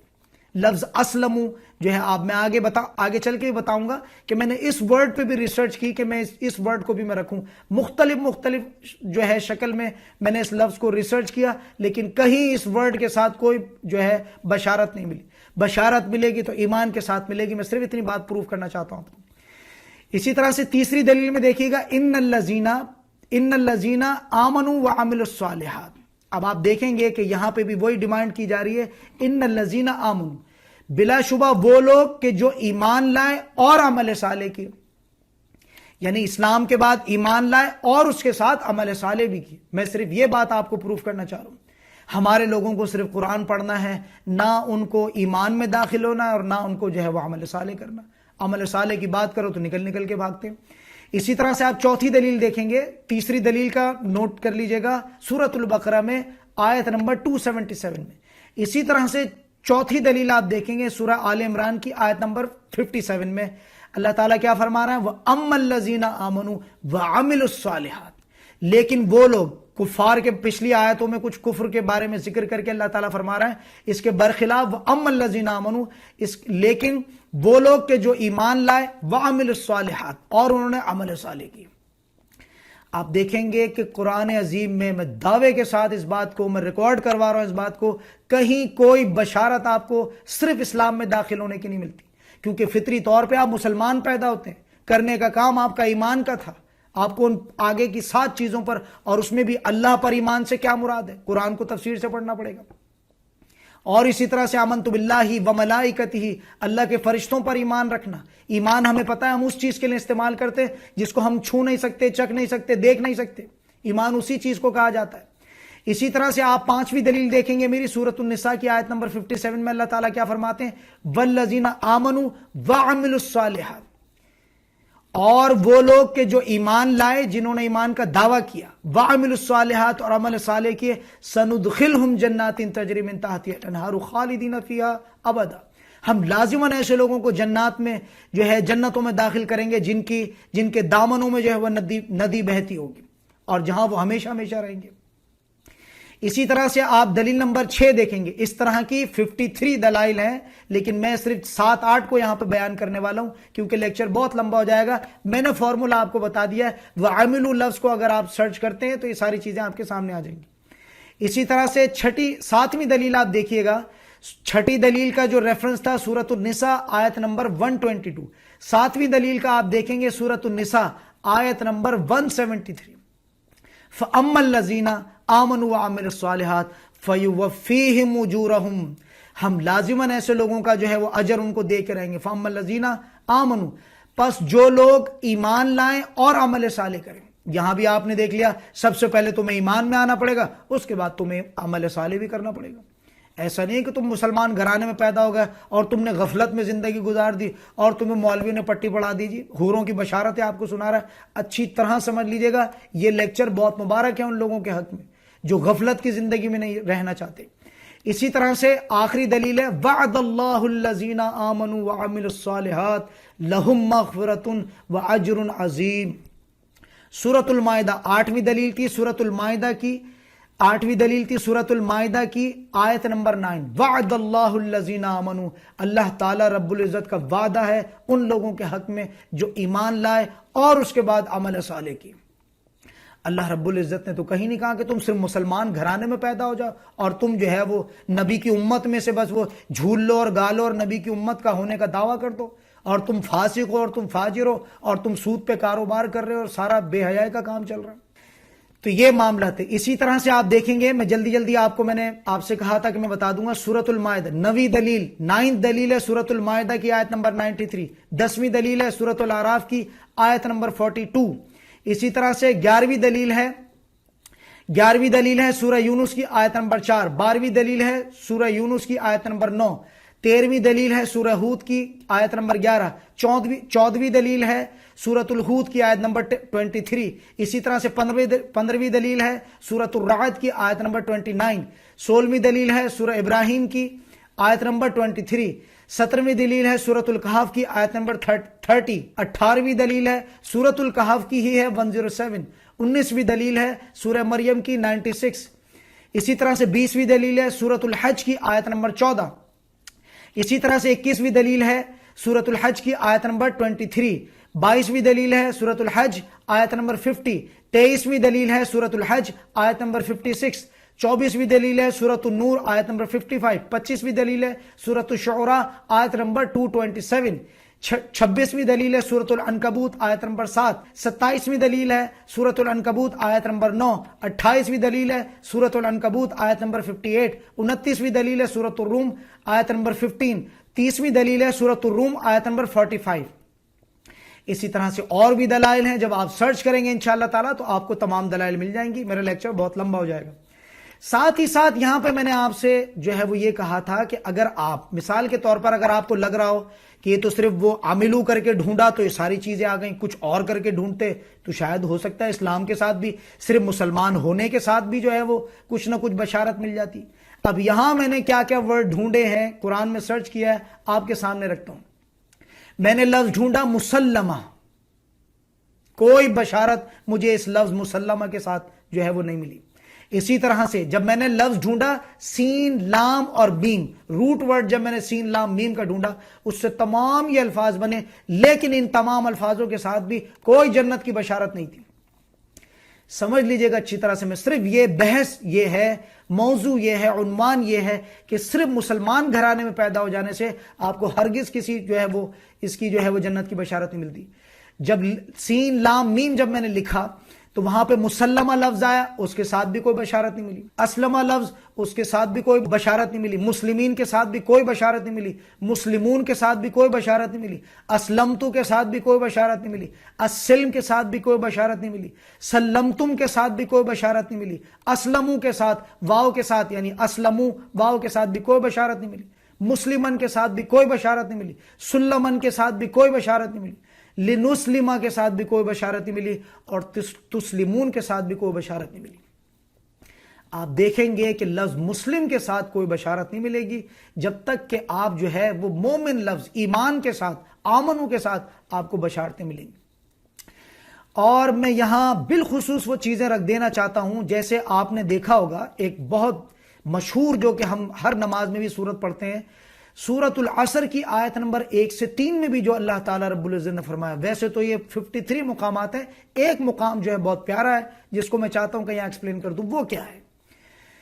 والعصر، زمانے کی قسم، اللہ تعالیٰ خود زمانہ ہے، اللہ تعالیٰ اپنی قسم اٹھا کے کہہ رہا ہے ان الانسان لفی خسر، در حقیقت انسان بڑے ہی خسارے میں، الا الذین آمنوا، سوائے ان کے کہ جو لوگ ایمان کے درجے تک آئے۔ صرف اسلام نہیں، بار بار اس بات کو باور کرا رہا ہوں، اگر صرف اسلام آپ سے ریکوائرمنٹ ہوتی، مسلمان گھرانے میں آپ پیدا ہوئے، مسلم تو آپ بائی برتھ ہیں، پھر آپ کے کرنے کا کام تو کچھ بھی نہیں ہے، آپ خوشیاں منائیں جیسے آج لوگ منا رہے ہیں۔ اچھی طرح سمجھ لیجئے گا، یہاں پہ میں آپ کے سامنے یہ ایک جو ہے وہ پس منظر رکھ رہا ہوں، سورۃ العصر آیت نمبر 1 سے 3 کا۔ کیا فرمایا جا رہا ہے؟ والعصر، قسم ہے زمانے کی، ان الانسان لفی خسر، بلا شبہ تمام انسان خسارے میں ہے، سوائے کن لوگوں کے؟ الا الذین آمنوا، جو 5 چیزوں کے ساتھ ساتھ اگلی 7 چیزوں پر بھی ایمان لائے، جنہوں نے اس کے ساتھ جو ہے وہ عمل صالح بھی کی۔ الا الذین آمنوا، سوا ان لوگوں کے جو ایمان لائے، وعملوا الصالحات، اور نیک اعمال کیے۔ یہاں پہ بھی اللہ تعالیٰ رب العزت نے آخری مقام ہے قرآن کا، آخری سورت ہے جس اس کے بعد سمجھے کہ قرآن تقریباً ختم ہو جاتا ہے۔ اللہ رب العزت نے انسان کے ساتھ کوئی دھوکہ نہیں کیا، یہ ہم ہیں جو خود سے دھوکے میں رہنا چاہتے ہیں۔ بعمل الصالحات، یہاں پر ایمان کے ساتھ آپ دیکھیں گے 53 مقامات تو ہیں، لیکن یہ مقام میں آپ کے سامنے بیان کر رہا ہوں، الا الذین آمنوا، سوائے ان لوگوں کے جو ایمان کے درجے پہ ہے، اور پھر یہ بھی نہیں کہ صرف زبانی کلامی ایمان ہو، صرف منہ سے آپ جو ہے وہ باتیں کریں اور عمل صالح نہ ہو، بیکار ہے ایسا۔ میں آگے بھی رکھ دوں گا کہ اس کی کیا حقیقت ہے۔ اور ساتھ ہی ساتھ کیا ہے، وتواصوا بالحق کی، اور ایک دوسرے کو حق کی نصیحت کرتے ہوں، یہ بھی اللہ رب العزت نے شرط رکھی ہے۔ ان لوگوں کے علاوہ یہ جو 4 صفات بتائی گئی ہیں، اس کو کیا کہا گیا، تمام دنیا خسارے میں۔ اب اسی طرح سے دیکھیے گا، ایک حدیث بھی میں آپ کے سامنے رکھ دیتا ہوں، ترمذی شریف کی حدیث ہے، حدیث نمبر 2322 میں آپ صلی اللہ علیہ وسلم کیا فرما رہے ہیں، بے شک دنیا ملعون، لعنت شدہ ہے، پوری دنیا لعنت شدہ ہے، اور جو کچھ دنیا میں ہے وہ بھی ملعون، لعنت شدہ ہے، سوائے اللہ کے ذکر کے۔ اب وہی سوا آ گیا، اللہ والی بات آ گئی، سوائے اللہ کے ذکر کے اور اس چیز کے جس کو اللہ پسند کرتا ہے، یا عالم یعنی علم سکھانے والا، اور متعلم علم سیکھنے والا، یہ وہ چیزیں ہیں، اس کے علاوہ سمجھو کہ ساری دنیا دھوکے کا سامان ہے۔ اسی طرح سے آپ دیکھیں گے کہ بہت سے لوگ ایسے ہیں، ابھی جو میں نے آپ سے بات کہی کہ صرف زبانی کلامی بھی جو ہے وہ ایمان بیکار ایمان ہے، آپ دیکھیں گے، پھر دوبارہ سے دلیل دے دیتا ہوں اپنے بات کی، سنن ابو داؤد کی حدیث ہے 4800، اس میں کیا فرمایا جا رہا ہے، حضرت ابو برزہ اسلمہ رضی اللہ عنہ سے روایت ہے، رسول اللہ صلی اللہ علیہ وسلم نے فرمایا، اے وہ لوگوں جو اپنی زبانوں سے ایمان لائے ہو مگر ایمان ان کے دلوں میں نہیں اترا ہے، مسلمانوں کی بدگوئی نہ کرو اور نہ ان کے عیبوں کے در پہ ہوا کرو، بلا شبہ جو ان کے عیبوں کے در پہ ہوگا اللہ بھی ان کے عیبوں کے در پہ ہوگا، اور اللہ جس کے عیبوں کے در پہ ہو گیا تو سمجھو کہ اس کے گھر میں اس کو اندر جو ہے وہ رسوا کر دے گا۔ تو جو بات میں نے کہی تھی، یہ سارے امراض رسول اللہ کے دور میں بھی یہ ساری چیزیں پائی جاتی تھی، منافقین جس کو کہا جاتا ہے، جو آج اگر آپ اپنے گریبانوں میں جھانکیں گے تو ہم ان منافقین سے کم نہیں ہیں۔ زبانی کلامی ہمارے بہت سے معاملات ہیں، لیکن عمل کی بات آتی ہے تو زیرو، ساری بھاگ دوڑ ہماری جو ہے وہ انہی چیزوں پہ جو ہے وہ ساری بھاگ دوڑ ہماری ڈگری، ڈپلومے، بچے اور دنیا داری میں نکل رہی۔ اب یہاں سمجھ لیجئے گا ایمان کی تشریح کیا ہے۔ ایمان کی تشریح ہے اقرار باللسانی و تصدیق بالقلب، زبان سے بھی اقرار کرنا پڑے گا اور دل سے بھی تصدیق کرنا پڑے گا۔ اب یہاں پہ دیکھیے گا کہ مومن انسان کی شان کیا ہے۔ مومن انسان کی شان میں آپ کو دوبارہ سے سورۃ البقرہ سورت نمبر 2 آیت نمبر 165 میں آپ کو اللہ تعالیٰ جو مومن انسان کی ڈیفینیشن بیان کر رہا ہے وہ کیا ہے، وَمِنَ النَّاسِ مَن يَتَّخِذُ مِن دُونِ اللَّهِ أَندَادًا يُحِبُّونَهُمْ كَحُبِّ اللَّهِ، بعض لوگوں میں سے کچھ ایسے بھی ہیں جو اللہ کے شریک اوروں کو ٹھہرا کر ان سے ایسی محبت رکھتے ہیں جیسی محبت اللہ سے ہونا چاہیے۔ میں نے لیکچر میں بھی یہ چیز کی ہے، کوئی اپنے پروفیشن سے محبت کر رہا ہے، کوئی اپنا جو باؤنڈریز کھینچی ہوئی انڈیا پاکستان کو اس سے محبت کر رہا ہے، کوئی اور اپنی گاڑیوں سے اور اپنی جائیدادوں سے اور اپنی اولادوں سے، اور وہ ساری چیزیں جو وہ ہر روز ہم کوئی نہ کوئی بت تراشتے ہیں اور یہ ساری چیزیں ہم لے کے بیٹھ جاتے ہیں۔ پہلے کے بت جو ہے وہ الگ ہوتے تھے، اب کے بت جو ہے وہ الگ ہیں۔ تو مومن انسان کی شان یہ ہے والذین آمنوا اشد حب للہ، اس کے برعکس کہ جو لوگ ایمان لے کر آتے ہیں، جو جیسی محبت اللہ سے ہونی چاہیے، اور ایمان والے اللہ کی محبت میں بہت سخت ہوتے ہیں۔ اس کے برعکس والذین آمنوا، اور وہ لوگ جو ایمان لے کر آتے اشد حب للہ، وہ اللہ کے ساتھ کسی کو شریک نہیں کرتے۔ یہ سمجھ لیجئے گا، اللہ کے ساتھ محبت میں کسی کو شریک نہیں کرتے۔ اسی طرح سے اللہ سے محبت نہیں ہو سکتی جب تک کہ تمام کائنات سے بڑھ کر آپ کو اللہ سے محبت نہ ہو۔ سورۃ البقرہ سورت نمبر 2 آیت نمبر 165۔ اسی طرح سے آپ دیکھیں گے کہ رسول اللہ صلی اللہ علیہ وسلم سے بھی محبت کا دعویٰ ہم نہیں کر سکتے جب تک ہمارے اندر یہ چیزیں نہ ہو۔ سنن ابن ماجہ کی حدیث نمبر 67 آپ کے سامنے رکھنے لگا ہوں۔ آپ صلی اللہ علیہ وسلم نے کیا فرمایا، قال رسول اللہ صلی اللہ علیہ وسلم لا یؤمن احدکم حتی اکون احب الیہ من ولدہ ووالدہ والناس اجمعین۔ رسول اللہ صلی اللہ علیہ وسلم نے کیا فرمایا، تم میں سے کوئی شخص مومن نہیں ہو سکتا جب تک کہ اس کے نزدیک میں اس کی اولاد، اس کے والد یعنی جس سے وہ پیدا ہوا ہے اور جس کو اس نے پیدا کیا، اور تمام لوگوں سے زیادہ محبوب نہ ہو جاؤں۔ ظاہر سی بات ہے، اگر آپ رسول اللہ کو محبوب نہیں رکھتے سب سے بڑھ کر اللہ کے بعد، تو آپ ان کی اطاعت کیسے کریں گے؟ اطاعت میں تو محبت ضروری ہوتی ہے، زبردستی کی تو اطاعت نہیں ہو سکتی۔ اچھا ساتھ ہی ساتھ یہ بھی سمجھ لیجئے گا، جیسے کہ آپ نے دیکھا کہ میری روش ہمیشہ رہتی ہے کہ جب بھی میں کوئی بات کرتا ہوں تو اس کو بیلنس کر دیا کرتا ہوں۔ اب یہاں پہ بھی یہ سمجھ لیجئے گا کہ عمل صالح کی جو امپورٹنس میں نے بتائی، تو اس میں بھی اللہ نہ کرے آپ کے دل میں کوئی ظلم پیدا نہ ہو جائے، آپ کو یہ نہ لگے کہ آپ تو عمل صالح کر رہے ہیں تو آپ لازماً یہ کام ہوگا کہ آپ جنت میں جائیں گے۔ عمل صالح کے بعد بھی دوبارہ ایک حدیث رکھ رہا ہوں، ذرا اس کو جو ہے آپ دیکھیے گا، وہ کیا ہے؟ صحیح مسلم کی حدیث ہے 7113، حضرت ابو ہریرہ رضی اللہ عنہ سے روایت ہے کہ نبی اکرم صلی اللہ علیہ وسلم نے فرمایا، تم میں سے کسی شخص کو اس کا عمل جنت میں نہیں لے جائے گا۔ پوچھا گیا، اے اللہ کے رسول آپ کو بھی نہیں؟ آپ صلی اللہ علیہ وسلم نے فرمایا، مجھے بھی نہیں، مگر یہ کہ میرا رب مجھے اپنی رحمت میں چھپا لے۔ تو یہ سمجھ لیجئے گا کہ عمل صالح کر کے بھی آپ کسی تکبر میں نہ آ جائیں۔ سمجھ میں آ گئی؟ اس لیے میں نے بات کو بیلنس کر دیا کہ عمل صالح کرنے کے بعد بھی ایسا نہ ہو کہ آپ کسی تکبر میں آ جائیں اور آپ کو یہ لگے کہ آپ نے تو بڑے اعمال کمائے اور بڑا یوں ہوا ہے اور ہمارے لیے تو جنت پکی ہو گئی۔ ایک وہ کیفیت آتی ہے وَلَا خَوْفٌ عَلَيْهِمْ وَلَا هُمْ يَحْزَنُونَ، وہ کیفیت بھی حقیقت ہے، لیکن تکبر والی جو ایک چیز ہوتی ہے، جو انسان اپنے آپ کو پورا کریڈٹ دے۔ تکبر کیا ہے؟ کہ انسان اپنے آپ کو کریڈٹ دے اور اللہ تعالیٰ کو ان چیزوں سے نکال دے۔ یہ میری بات کا سیکنڈ پارٹ تھا۔ اب یہاں سے جو ہے وہ دیکھیے گا، میری بات کا تھرڈ پارٹ ہے۔ اب یہاں آپ دیکھیے گا کیا چیز ہے، کیا ایسے شخص کو رسول اللہ صلی اللہ علیہ وسلم بھی بچا سکتے ہیں جو زبان سے تو اقرار کرے لیکن عمل سے جو انکار کرے؟ یعنی جو بات میں نے سٹارٹنگ میں کی تھی کہ بچیاں آ رہی جی ہمیں قرآن پڑھنا، ان کو یہ لگتا ہے کہ قرآن صرف پڑھنے کی کتاب ہے، پڑھ لو، پڑھ کے انگلی کٹا کے شہیدوں میں نام لکھوا لو اور تم جنت کے ٹھیکیدار ہو جاؤ گے۔ جیسے پوری امت نے عالمون تعلمون لگا کے رکھی ہے، کچھ پتہ ہی نہیں ہے۔ ٹھیک ہے وہ کہ ہر حرف کے بدلے نیکی ہے اور حافظ قرآن کے لیے بھی بڑی ساری بشارتیں وغیرہ وغیرہ، لیکن اس کا مقصد یہ تو نہیں کہ ہماری جو زندگی ہے وہ غیرت اور حمیت سے خالی ہو جائے۔ قرآن کو پڑھے نا، قرآن کو ضابطہ حیات نہ بنائے، قرآن کو قاف پڑھ لینا، ہا پڑھ لینا، عین پڑھ لینے سے کوئی زندگی میں غیرت تو نہیں آئے گی۔ غیرت تو تبھی آئے گی جب قرآن کو سمجھا جائے گا۔ تو یہاں پہ دیکھیے گا، یہ بات جو میں کرنے جا رہا ہوں کہ رسول اللہ صلی اللہ علیہ وسلم کی بھی اتھارٹی نہیں ہوگی ایسے انسان کو بچا سکیں کہ جس کے نام اعمال میں عمل صالح نہ ہو۔ اب یہاں پہ دیکھیے گا، ہمارا جو اگلا لیکچر آئے گا انشاءاللہ تعالیٰ، اس میں شفاعت حقہ اور شفاعت باطلہ پہ ڈیٹیل طلب بات ہونے والی ہے انشاءاللہ تعالیٰ، لیکن یہاں میں اس حدیث کا ایک چھوٹا سا پارٹ آپ کو بیان کر رہا ہوں۔ وہ کیا ہے؟ صحیح بخاری کی حدیث ہے، حدیث نمبر 4476 میں کیا فرمایا جا رہا ہے؟ میں اس حدیث کا جو بالکل مختصر سا پارٹ ہے آخری کا، وہ آپ سے فرما رہا ہوں۔ کیا ہے؟ جب رسول اللہ صلی اللہ علیہ وسلم کا چوتھا چکر لگے، یعنی پہلا چکر بہت لمبی حدیث ہے کہ لوگ جو ہے بروز قیامت جو ہے اللہ تعالیٰ کا جب وہ یہاں پہ لایا جائے گا عرش، 8 فرشتے اٹھا کے لائیں گے اور پھر اس کے بعد جو ہے لوگ حضرت ابراہیم کے پاس جائیں گے، حضرت ابراہیم منع کر دیں گے کہ میں نے توریہ وغیرہ کیا، حضرت موسیٰ کے پاس جائیں گے، وہ کہیں گے مجھ سے قتل ہو گیا، حضرت عیسیٰ کے پاس جائیں گے، اسی طرح سے حضرت نوح کے پاس جائیں گے، سب تمام انبیاء جتنے بھی جلیل القدر ہیں وہ یہ کہیں گے کہ ہم تو آج کے دن بہت ڈرتے، تم محمد رسول اللہ کے پاس جاؤ۔ رسول اللہ صلی اللہ علیہ وسلم جائیں گے، میں حدیث کو مختصر بیان کر رہا ہوں، باقی آپ اس کو ورڈ ٹو ورڈ ہی لکھیں گے، ٹھیک ہے؟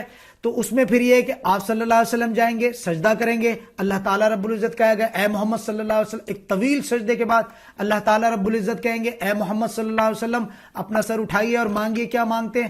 آپ صلی اللہ علیہ وسلم کے لیے ایک حد مقرر کر دی جائے گی۔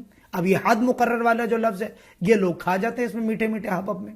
ایک حد مقرر کی جائے گی، آپ صلی اللہ علیہ وسلم جائیں گے اور جہنمیوں کو نکال کے لائیں گے، پھر آگے سجدہ کریں گے، پھر سیم بات ہوگی، آپ اللہ تعالیٰ فرمائیں گے اپنا سر اٹھائیے اور مانگیے آپ کیا مانگتے، پھر حد مقرر کی جائے گی، پھر لوگوں کو نکال کے لائیں گے، پھر دوبارہ تیسری بار سجدہ کریں گے، پھر حد مقرر کی جائے گی، پھر اس کے بعد آپ صلی اللہ علیہ وسلم جائیں گے تیسرے چکر میں، پھر اس کے بعد جب چوتھے چکر میں آپ صلی اللہ علیہ وسلم جائیں گے، وہاں آپ صلی اللہ علیہ وسلم کو جو ہے وہ انکار کر دیا جائے گا۔ جب رسول اللہ صلی اللہ علیہ وسلم چوتھا چکر لگائیں گے تو آپ صلی اللہ علیہ وسلم سے جہنم کا دروغہ فرما دے گا کہ اے اللہ کے رسول صلی اللہ علیہ وآلہ وسلم، اب آپ کی امت کا کوئی بھی انسان جہنم میں نہیں ہے سوائے ان کو کہ جس کے قرآن نے روک لیا۔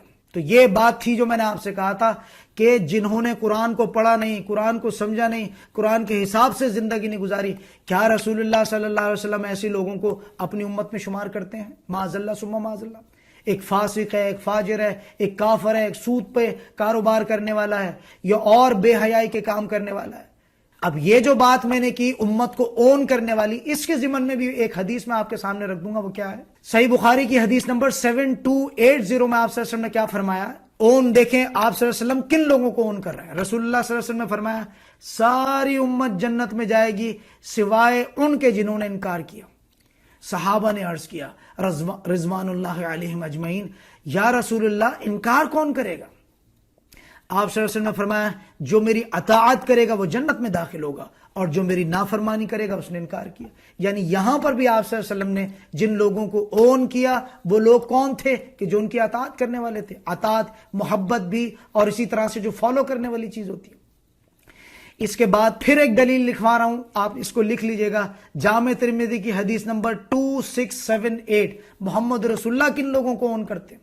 تم نے باطل عقیدے اور تم نے جھوٹی تم نے وہ ساری باندھ رکھی ہیں اللہ سے اور اس کے رسول سے۔ اب دیکھیے گا یہاں پہ کیا فرمایا جا رہا ہے۔ جامع ترمذی کی 2678 میں رسول اللہ صلی اللہ علیہ وسلم کیا فرماتے ہیں؟ حضرت انس رضی اللہ عنہ سے روایت ہے کہ مجھ سے رسول اللہ صلی اللہ علیہ وسلم نے فرمایا، دیکھو رسول اللہ صلی اللہ علیہ وسلم کی تعلیمات کیا تھی، ہم نے جو چیزیں اٹھائی ہیں کہاں سے نکالی ہیں جو قرآن اور حدیث کے خلاف ہیں۔ آپ صلی اللہ علیہ وسلم نے کیا فرمایا؟ جس نے میری سنت کو زندہ کیا اس نے مجھ سے محبت کی۔ سنت سے کیا مراد ہے؟ جو طریقہ کار آپ صلی اللہ علیہ وسلم نے بتایا، ہمارے طریقہ کار تو نہیں ہے۔ ہماری شادیاں ہندوؤں کی مائیوں مہندی بارات اور یہ ساری بے حیائی کے کام ہو رہا ہے، یہ تو رسول اللہ کے بتائے ہوئے نہیں ہے۔ ہم ساری بغیرتی کرنے کے بعد بھی یہ کہتے ہیں کہ ہم رسول اللہ کی امت میں سے، اور جس نے مجھ سے محبت کی وہ میرے ساتھ جنت میں ہوگا۔ آپ نے دیکھا جو لفظ میں نے استعمال کیا تھا کہ رسول اللہ صلی اللہ علیہ وسلم کن لوگوں کو اون کرتے ہیں، آپ نے دیکھا رسول اللہ صلی اللہ علیہ وسلم بھی صرف ان لوگوں کو اون کرتے ہیں کہ جو کیا کرتے ہیں کہ جو ان کے بتائے ہوئے طریقے سے وہ زندگی گزارتے ہیں۔ لیکن ہم نے دیکھا کہ ہم نے کس طرح کے باطل فرسودہ عقائد ہم نے بنا کے رکھے، ہمیں شیطان نے وہ اللہ کے بارے میں بھی دھوکے میں ڈال کے رکھا ہوا ہے۔ سورہ فاطر میں آیت نمبر 5 میں اللہ تعالیٰ کیا فرما رہا ہے؟ یا ایھا الناس ان وعد اللہ حق، اے تمام لوگوں، ان وعد اللہ حق، دیکھو اللہ کا وعدہ سچا ہے، اللہ نے تم سے کوئی جھوٹا وعدہ نہیں کیا۔ فلا تغرنکم الحیات الدنیا، دیکھو دنیا کی زندگی تمہیں دھوکے میں نہ ڈال دے، ولا یغرنکم باللہ الغرور، اور دیکھو یہ بہت بڑا دھوکے باز شیطان لعین تمہیں اللہ کے بارے میں دھوکے میں نہ ڈالنے پائے۔ آج ہمیں ساری امت کو وہ اللہ کے بارے میں شیطان نے دھوکے میں ڈالا ہوا، اللہ بڑا غفور رحیم ہے، اللہ بڑا غفور رحیم ہے۔ سود کے کاروبار چل رہے ہیں اور بے حیائی اور رشوت کے معاملات چل رہے ہیں، گھر گھر سے وہ آپ دیکھیں کہ ٹک ٹاک چل رہا ہے اور لڑکیاں ناچ رہی کر رہی ہیں، اور ہم وہ اللہ بڑا غفور رحیم ہے۔ اللہ غفور الرحیم ہے لیکن مومن کے حق میں رسول اللہ صلی اللہ علیہ وسلم شفاعت فرمائیں گے۔ تیسرے چکر چوتھے چکر میں بھی جو صحیح بخاری کی 4476 میں نے بات کی تھی، یہاں یہ بھی سمجھ لیجئے گا کہ جن لوگوں کو جہنم میں ڈالا گیا وہ لوگ بھی مومن تھے، وہ پر اللہ اور اس کے رسول پر ایمان رکھنے والے، اور جن کے عمل صالح بھی تھے، لیکن ان کے عمل صالح کم تھے، گناہوں کی تعداد زیادہ تھی، اس لیے ان کو جہنم میں ڈالا گیا تھا۔ کیونکہ آپ دیکھیں گے قرآن میں بار بار یہ چیز آتی ہے کہ جو جہنم میں داخل گیا خالدین فیہا ابدا، اس میں ہمیشہ ہمیشہ رہنے والا ہے۔ یہ عقیدہ بھی باطل ہے۔ مومن انسان کو جہنم میں ڈالا جائے گا اور اس کے بعد وہاں سے اس کو واپس نکالا جائے گا، کیوں؟ کیونکہ وہ مومن انسان تھا۔ لیکن جس انسان نے ساری 60 سال 70 سال کی زندگی کفر پہ گزاری، اس کو ہرگز جہنم سے نہیں نکالا جائے گا۔ تو جن لوگوں کی شفاعت محمد رسول اللہ فرمائیں گے وہ لوگ ہوں گے جو ایمان والے ہوں گے، عمل صالح والے ہوں گے، لیکن ان کے عمل صالح کم ہوں گے اور ان کے گناہ زیادہ ہوں گے۔ جو 40 سال کی عمر میں ہدایت لایا اور اس نے سچی توبہ بھی نہیں کی، اللہ نے اس کے گناہوں کو وہ نیکیوں میں بھی نہیں تبدیل کیا۔ واللہ عالم، یہ اللہ کی اتھارٹی کیا معاملات ہے۔ لیکن کہنے کا مقصد یہ ہے کہ یہ لوگ بھی وہ لوگ ہوں گے جو ایمان والے ہوں گے، عمل صالح والے ہوں گے، لیکن ان کے گناہ وہ زیادہ ہوں گے، اس لیے ان کو جہنم میں ڈال کے اور ان کی چھان پٹک کر کے اچھی طرح سے ان کو دھو کے رگڑ کے مانج کے اور پھر رسول اللہ صلی اللہ علیہ وسلم ان کی شفاعت کر کے ان کو لے جائیں گے۔ اللہ کی رحمانیت پر دھوکہ کھا کے بیٹھے۔ اللہ اگر رحمان ہے، اللہ عزیز ذو انتقام بھی ہے، یہ بات بھی یاد رکھنی چاہیے۔ اگر آپ نے اللہ کے حقوق پورے نہیں کیے اور آپ نے اللہ سے توبہ نہیں کی پچھلی زندگی کے لیے تو سمجھ لیجئے گا۔ لیکن ہمارے اس کے برعکس معاملات کیا ہیں آپ یہ بھی دیکھ لیجئے گا۔ اب یہاں پہ پھر سے ایک حدیث آپ لوگوں کے سامنے رکھنے لگا ہوں، ترمذی شریف کی حدیث ہے 2416۔ میں۔ حضرت ابن مسعود رضی اللہ عنہ فرماتے ہیں کہ نبی اکرم صلی اللہ علیہ وسلم نے فرمایا آدمی کا پاؤں قیامت کے دن اس کے رب کے پاس سے نہیں ہٹے گا یہاں تک کہ وہ 5 چیزوں کے بارے میں پوچھ نہ لیا جائے۔ اس کے قدم گڑ جائیں گے، ہل نہیں سکتا، وہ اس کے قدم نہیں اٹھیں گے جب تک کہ 5 سوال۔ پہلا سوال کیا ہے؟ اس کی عمر کے بارے میں کہ اس نے کہاں اس کو صرف کیا، کہاں کھپایا، ڈگریاں اور ڈپلومے، اور ایک جو ہے گاؤں سے نکلی اور شہر میں پہنچی 4 گھنٹے 2 گھنٹے جانے کے 2 گھنٹے آنے کے، اور صرف وہ ڈگری کا پیپر جو ہے اس کے چکر میں ساری زندگی اپنی حرام کر کے رکھ دی، اس میں کھپائی اپنی زندگی، دنیاوی چمک بھڑک اور دنیاوی ڈگریاں اور ڈپلوموں کے چکروں میں لگا دی۔ کیا جواب دے گا انسان؟ اسی طرح سے دوسرا بالخصوص اس کی جوانی کے بارے میں کہ اسے کہاں کھپایا، ہم نے عرش کا سایہ رکھا تھا تمہارے لیے، تم انہی شیطانی چرخوں میں لگ رہے، ڈگریاں لے لو اور ڈپلومے لے لو اور یہ کر لو اور وہ کر لو۔ اور ہماری عورتوں کو بھی ایسا بھوت چڑھا ہے کہ ڈگریاں لے رہی ہیں، کر رہی ہیں، اور کرنے کے بعد پھر وہ برتن مانج رہی ہیں اور بچوں کے پیمپر چینج کر رہی ہیں اور سارے معاملات۔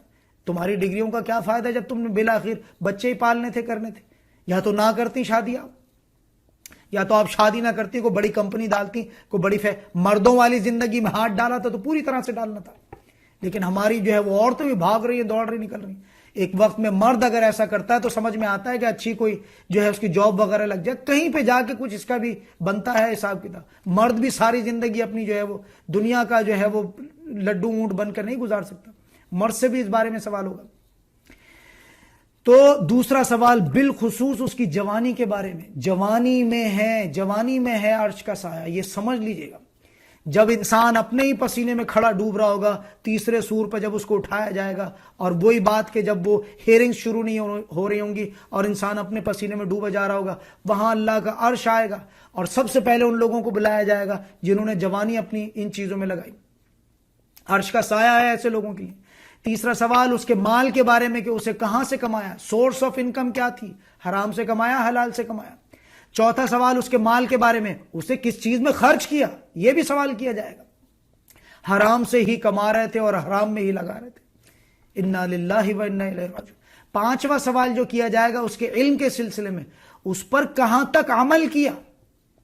ہمارے لوگ نکل کے آ رہے، نہیں جی ہمیں تفسیر پڑھنی، ہم تو صرف پڑھنے آئے تھے، عمل کرنے تو نہیں آئے تھے۔ آپ ہر روز اللہ تعالیٰ رب العزت جو ہے وہ انسان کو مہلت دیتا ہے۔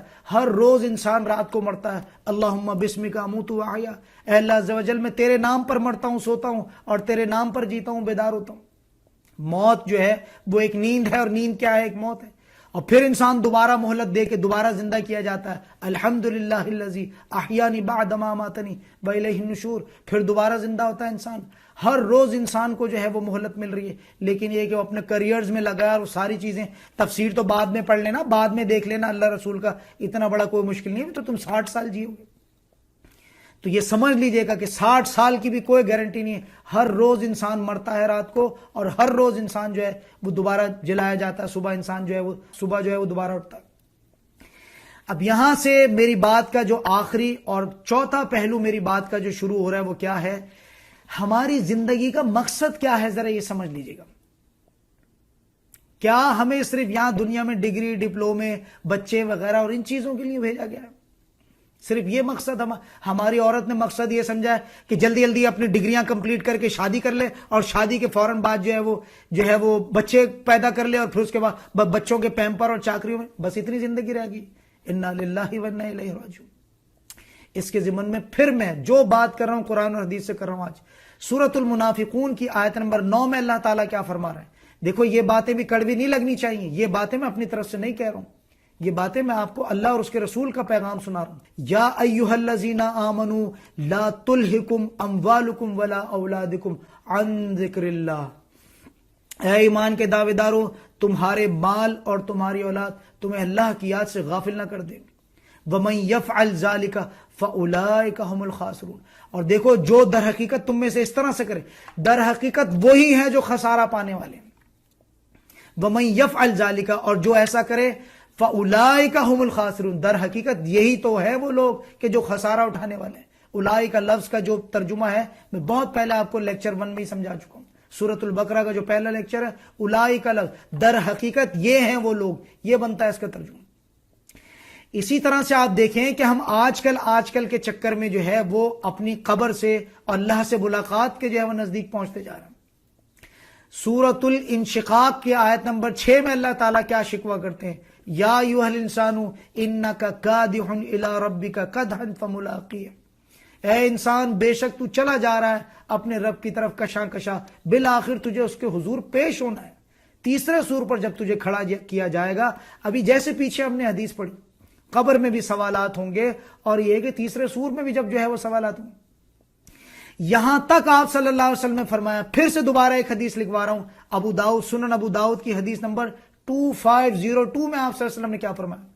نبی اکرم صلی اللہ علیہ وسلم نے فرمایا، جو شخص مر گیا اور اس نے نہ جہاد یعنی دین کو قائم کرنے کی جدوجہد، لفظ جہاد کو میں بارہا ایکسپلین کر چکا ہوں، جہاد کے جو لغوی معنی وہ ہیں جدوجہد۔ اگر اسلامک ریاست آپ کی بنی ہوئی ہے پھر تو آپ کو جہاد سے مراد وہ قتال والا تو نہیں ہے، بات سمجھ میں آ رہی ہے کہ نہیں؟ یعنی اگر آپ کی ریاست بنی ہے، ملک ہے، ساری چیزیں، تو پھر تو آپ کو ضرورت نہیں کہ آپ قتال کریں اور جنگ کریں اور یہ ساری چیزیں کریں۔ پھر جہاد کی تشریح کیا بنے گی؟ جد و جہد کرے انسان، قرآن کے اوپر کام کرے، پھر جہاد بالقلم ہو جائے گا۔ لیکن اگر ریاست نہیں بنی، جیسے میں بارہا بتاتا ہوں یہ چیز، ہندوستان کا جہاد الگ ہے، پاکستان کا جہاد الگ ہے، تو ہندوستان کا جو ہے وہ جہاد الگ ہے، پاکستان کا جہاد الگ ہے۔ پاکستان اللہ رب العزت کے فضل و کرم سے ایک ریاست لے کے بیٹھا ہے، اب اس کو کس چیز کا جہاد کرنا ہوگا؟ اسلام کو قائم کرنے کا جہاد کرنا ہوگا، دین کو قائم کرنے کا جہاد کرنا ہوگا ہمیں۔ تو یہ سمجھ لیجئے گا کہ آپ صلی اللہ علیہ وسلم نے کیا فرمایا؟ جو شخص مر گیا اور اس نے نہ جہاد یعنی دین کو قائم کرنے کی جد و جہد نہ کی، اس نے جہاد نہ کیا اور نہ ہی کبھی اس کی نیت کی، تو وہ نفاق کی قسموں میں سے ایک قسم پر مرا۔ انا للہ و انا الیہ راجعون۔ اگر اپنا تجزیہ کریں اپنا، تو ہم نے کہاں زندگی گزاری ہے؟ ہم کہاں زندگی گزارا ہے؟ کیا ہم منافق نہیں ہیں؟ ہم نے کون سے دین کو قائم کرنے کی ہے؟ کس طرح کی ہم نے زندگی گزاری؟ کبھی ہمارے دل میں بھی اس جہاد کا بھی خیال آیا کہ ہمیں جد و جہد کرنا چاہیے؟ انسان نفسا نفسی میں لگا ہوا ہے کہ ہمیں جو ہے وہ ہم پر کوئی ذمہ داری بھی ڈالی گئی ہے۔ جیسے کہ آپ جانتے ہیں تحویل قبلہ کے ضمن میں جو بچے پڑھ چکے ہیں لیکچرز کو، وہ دیکھیں گے کہ اللہ تعالیٰ رب العزت نے سورۃ البقرہ کی آیت نمبر 143 آپ کو سنا رہا ہوں کہ جب تحویل قبلہ ہوا تب اللہ تعالیٰ نے کن آیات کا نزول کیا؟ دوسرے پارے کی شروعات کی آیت، وَكَذَلِكَ جَعَلْنَاكُمْ أُمَّةً وَسَطًا لِتَكُونُوا شُهَدَاءَ عَلَى النَّاسِ وَيَكُونَ الرَّسُولُ عَلَيْكُمْ شَهِيدًا۔ اور دیکھو ہم نے اس طرح سے تمہیں بنایا ایک درمیانی امت، یعنی حضرت آدم علیہ السلام سے لے کر اور آپ صلی اللہ علیہ وسلم تک تقریباً 4,500-5 ہزار کا وقفہ ہے یہ ساری چیزیں، اور پھر اس کے بعد یہ دنیا 4,000 5,000 جتنے ہزار بھی سال چلتی ہے، تو یہ ہم امت وسط ہو گئے اس کی۔ اور اسی طرح تو ہم نے تمہیں ایک درمیانی امت بنایا ہے تاکہ تم دنیا کے لوگوں پر گواہ ہو اور رسول تم پر گواہ ہو۔ یعنی یہ چین اس طرح سے ہے کہ رسول اللہ صلی اللہ علیہ وسلم نے اپنے کمانڈوز کھڑے کیے، جتنے بھی اصحابہ کرام تھے، ان اصحابہ کرام نے جو ہے وہ تابعین، تبع تابعین، ائمہ کرام اور یہ سارا سلف صالحین جتنا بھی تھا ان پہ، اور ان کے ذریعے جو ہے وہ دین ہم تک پہنچا۔ اب ہماری ذمہ داری ہے کہ ہم اس کو آگے لے کے جائیں، لیکن ہماری کیا ذمہ داری ہوگی؟ ہم نے تو اپنے آپ کو کبھی امت سمجھا ہی نہیں۔ ہم جو ہے وہ کوئی شیعہ ہے، کوئی سنی ہے، کوئی دیوبندی ہے، بریلوی ہے، بہاوی ہے، اہل حدیث ہے، یا انڈین ہے، پاکستانی ہے، سید ہے، یا ملک ہے، یا اور اس طرح کی چیزیں، ہم تو ایک امت بن کے ہی نہیں رہے۔ سورہ آل عمران کی آیت نمبر 110 میں اللہ تعالیٰ نے کیا فرمایا؟ کنتم خیر امت اخرجت للناس تأمرون بالمعروف وتنہون عن المنکر وتؤمنون باللہ۔ دیکھو یہاں پہ بھی وتؤمنون باللہ آ گیا۔ کنتم خیر امت اخرجت للناس، تم بہترین امت ہو۔ یہاں پہ لفظ آ گیا امت، جماعت جس کو کہا جاتا ہے۔ تم بہترین امت ہو جو لوگوں کے لیے پیدا کی گئی ہے۔ تمہیں پیدا کرنے کا رسول اللہ کی امت کا مین مقصد یہ تھا کہ وہ دوسروں پر حجت قائم کرے۔ یہود اپنے وقت میں فیل ہو چکے، اپنے انبیاؤں کو قتل کیا۔ نصارہ جو تھے وہ اپنے وقت میں بھی فیل ہو چکے۔ اب یہ امت ہے جس نے دین کو قائم کر کے دکھانا ہے۔ تو یہ سمجھ لیجئے گا کہ تم بہترین امت ہو، تم بہترین لوگ ہو، گروہ ہو، جماعت ہو کہ جو لوگوں کے لیے پیدا کی گئی ہے، کہ تم نیک باتوں کا حکم کرتے ہو اور بری باتوں سے روکتے ہو اور اللہ تعالیٰ پر ایمان رکھتے ہو۔ یہاں پہ بھی جو اتھارٹی دی گئی کہ وہ اللہ تعالیٰ پر ایمان، یہاں پہ بھی لفظ ایمان آ گیا، تؤمنون باللہ، تم اللہ پر ایمان، بے دیکھے رحمان پر تم ایمان رکھتے ہو، ایمان لفظ میں بارہا بتا چکا ہوں۔ تو یہاں سمجھ لیجئے گا، اور آگے کیا فرمایا جا رہا ہے، وَلَوْ آمَنَ أَهْلُ الْكِتَابِ لَكَانَ خَيْرٌ لَهُمْ، اور اگر ایسا ہو جاتا کہ یہ اہل کتاب سے کیا مراد ہے، نصارہ اور یہود، پچھلے جن کو کتاب دی گئی تھی، اگر یہ بھی ایمان لے آتے تو ان کے لیے بہت زیادہ خیر ہوتی، بھلائی ہوتا، بہتر ہوتی بات۔ لیکن ساتھ ہی ساتھ پھر کیا فرمایا، منہم المؤمنون واکثرهم الفاسقون، ہمارے بھی معاملات اسی طرح کے، بہت ہی تھوڑے سے ہیں جو آٹے میں نمک کے برابر بھی ایمان والے لوگ نہیں، منہم المؤمنون واکثرهم الفاسقون، بہت تھوڑے سے ان میں مومن اور بہت زیادہ ہیں ان میں فاسقین۔ تو یہاں سمجھ لیجئے گا اللہ تعالیٰ نے ہمیں ایک امت قرار دیا، ایک جماعت قرار دیا ہے، اور ہم بکھر کے جو ان ساری چیزیں ہو گئے۔ اب یہاں پہ دیکھیے گا، یہ جو آپ سے اوپر کی آیت میں جو ڈیمانڈ کی گئی تھی سورۃ البقرہ کی آیت نمبر 143 میں، یہ تم سے میکسیمم ڈیمانڈ کی گئی تھی، پوری قوم کو اللہ تعالیٰ نے ذمہ دار ٹھہرایا تھا، وَكَذَلِكَ جَعَلْنَاكُمْ أُمَّةً وَسَطًا لِتَكُونُوا شُهَدَاءَ عَلَى النَّاسِ وَيَكُونَ الرَّسُولُ عَلَيْكُمْ شَهِيدًا۔ یہاں پہ تم سے میکسیمم بحیثیت قوم تم سب سے ڈیمانڈ تھی کہ سب کے سب اس کام سے جڑ جاؤ۔ تحویل قبلہ ہوا، ایک پچھلی امتوں کو اللہ تعالیٰ نے مفلوج کیا، اور ایک نئی امت محمد رسول اللہ کی جو کھڑی ہوئی، اللہ رب العزت نے اس کی تاج پوشی کی۔ اسی طرح سے دیکھیے گا، یہ میکسیمم آپ سے جو ہے ریکوائرمنٹ تھی، اب منیمم کم سے کم ایسا تو ہو کہ تم میں کم سے کم کچھ لوگ تو ایسے ضروری رہنے چاہیے جو نیکی کی طرف بلائیں، بھلائی کا حکم دیں اور برائی سے روکتے رہیں۔ اب یہاں پہ دیکھیے گا سورہ آل عمران کی آیت نمبر 104 میں آپ کے سامنے رکھنے لگا ہوں، کم سے کم ایسے لوگ، وَلْتَكُمْ مِنْكُمْ أُمَّةً يَدْعُونَ إِلَى الْخَيْرِ، تم میں لازماً کچھ لوگ، امت میں سے لازماً کچھ لوگ ایسے رہنا چاہیے۔ پہلی والی جو آیت تھی وَكَذَلِكَ جَعَلْنَاكُمْ، اس میں تو ڈیمانڈ تھی تم سب لوگ اس طرح کے ہونے چاہیے، لیکن پھر آگے چل کے اللہ تعالیٰ نے اپنی ڈیمانڈ کا گھیرا جو تھا تھوڑا سا اس کو اللہ تعالیٰ نے جو ہے وہ کیا کیا، تھوڑا سا لوز کیا، اس کو وہ کیا کیا، وَلْتَكُمْ مِنْكُمْ أُمَّةً يَدْعُونَ إِلَى الْخَيْرِ، تم میں لازماً تمہاری بلتکم، تم میں کچھ لوگ تو ایسے ضروری رہنے چاہیے جو کیا کریں، یدعون الی الخیر، کہ جو خیر کی دعوت، بھلی بات کی، ایمان کی دعوت دیتے ہوں، وَيَأْمُرُونَ بِالْمَعْرُوفِ، بھلی بات کریں، وَيَنْهَوْنَ عَنِ الْمُنْكَرِ، اور وہ کیا کریں کہ تمہیں روکے عن المنکر، بری بات سے تمہیں روکے، وَأُولَئِكَ هُمُ الْمُفْلِحُونَ، در حقیقت یہ ہیں وہ لوگ کہ جو جنت میں جانے والے ہیں، فلاح پانے والے ہیں۔ یعنی جو لوگ یہ کام کرتے ہیں وہ لوگ انشاءاللہ تعالی لازماً جنت میں جانے والے ہیں۔ کون ہیں وہ لوگ؟ امت میں سے کچھ لوگ کہ جو کیا کرتے ہوں، یأمرون بالمعروف وینہون عن المنکر واولئک هم المفلحون، در حقیقت یہ ہیں وہ لوگ کہ جو جنت میں جانے والے ہیں، فلاح پانے والے ہیں۔ پوری امت اگر کرتی ہے تو پوری امت جنت میں جاتی ہے، اور اگر امت میں سے کچھ لوگ یہ کام کرتے ہیں، ان کے ساتھ اللہ تعالیٰ نے فرمایا کہ جو کم سے کم یہ لوگ، کیونکہ پوری امت کسی غفلت میں کھو گئی ہے، لیکن کچھ ایسے لوگ ہیں جو جاگ گئے اور اس پہ کام کرتے ہیں۔ ظاہر سی بات ہے، ایک بہت بڑا مشن ہوتا ہے، بہت بڑا ایجنڈا ہوتا ہے، چھوٹی بات تو نہیں ہے، یہ وہی ایجنڈا ہے رسول اللہ صلی اللہ علیہ وسلم والا۔ لیکن یہاں پہ سمجھ لیجئے گا، لوگوں سے جب ڈیمانڈ کی جاتی ہے، اب میں اپنی بات کی طرف جا رہا ہوں کہ وہ جماعت بن کر کام کریں، تو زیادہ تر ان میں سے جو ہے وہ یہ ڈیمانڈ، وہ ان میں سے یہ بات آتی ہے کہ نہیں، ہم جماعت تو نہیں بن سکتے، لیکن ہم یہ کر سکتے ہیں کہ ہم انڈیویجلی جو ہے وہ انفرادی طور پر ہم یہ کام کر سکتے ہیں۔ اس کی وجہ بھی میں آگے بتاؤں گا۔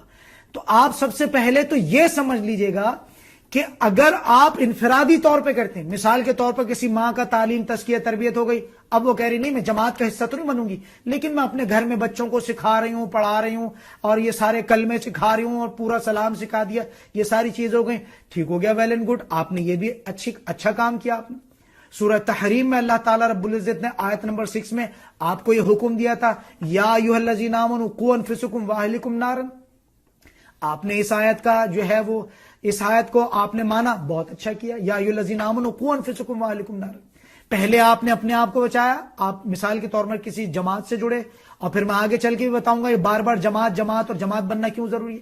یا ایھا الذین آمنوا قوا انفسکم واہلکم نارا، اے ایمان والوں، ایمان یہاں پہ بھی پھر ایمان والا آ گیا، یا ایھا الذین اسلموا تو نہیں آیا، یا ایھا الذین آمنوا قوا انفسکم، پہلے اپنے آپ کو بچاؤ، انفسکم واہلیکم، پھر اس کے بعد اپنی جو بھی تمہارے اہل و عیال ہیں ان کو بچاؤ، نارن جہنم کی آگ سے۔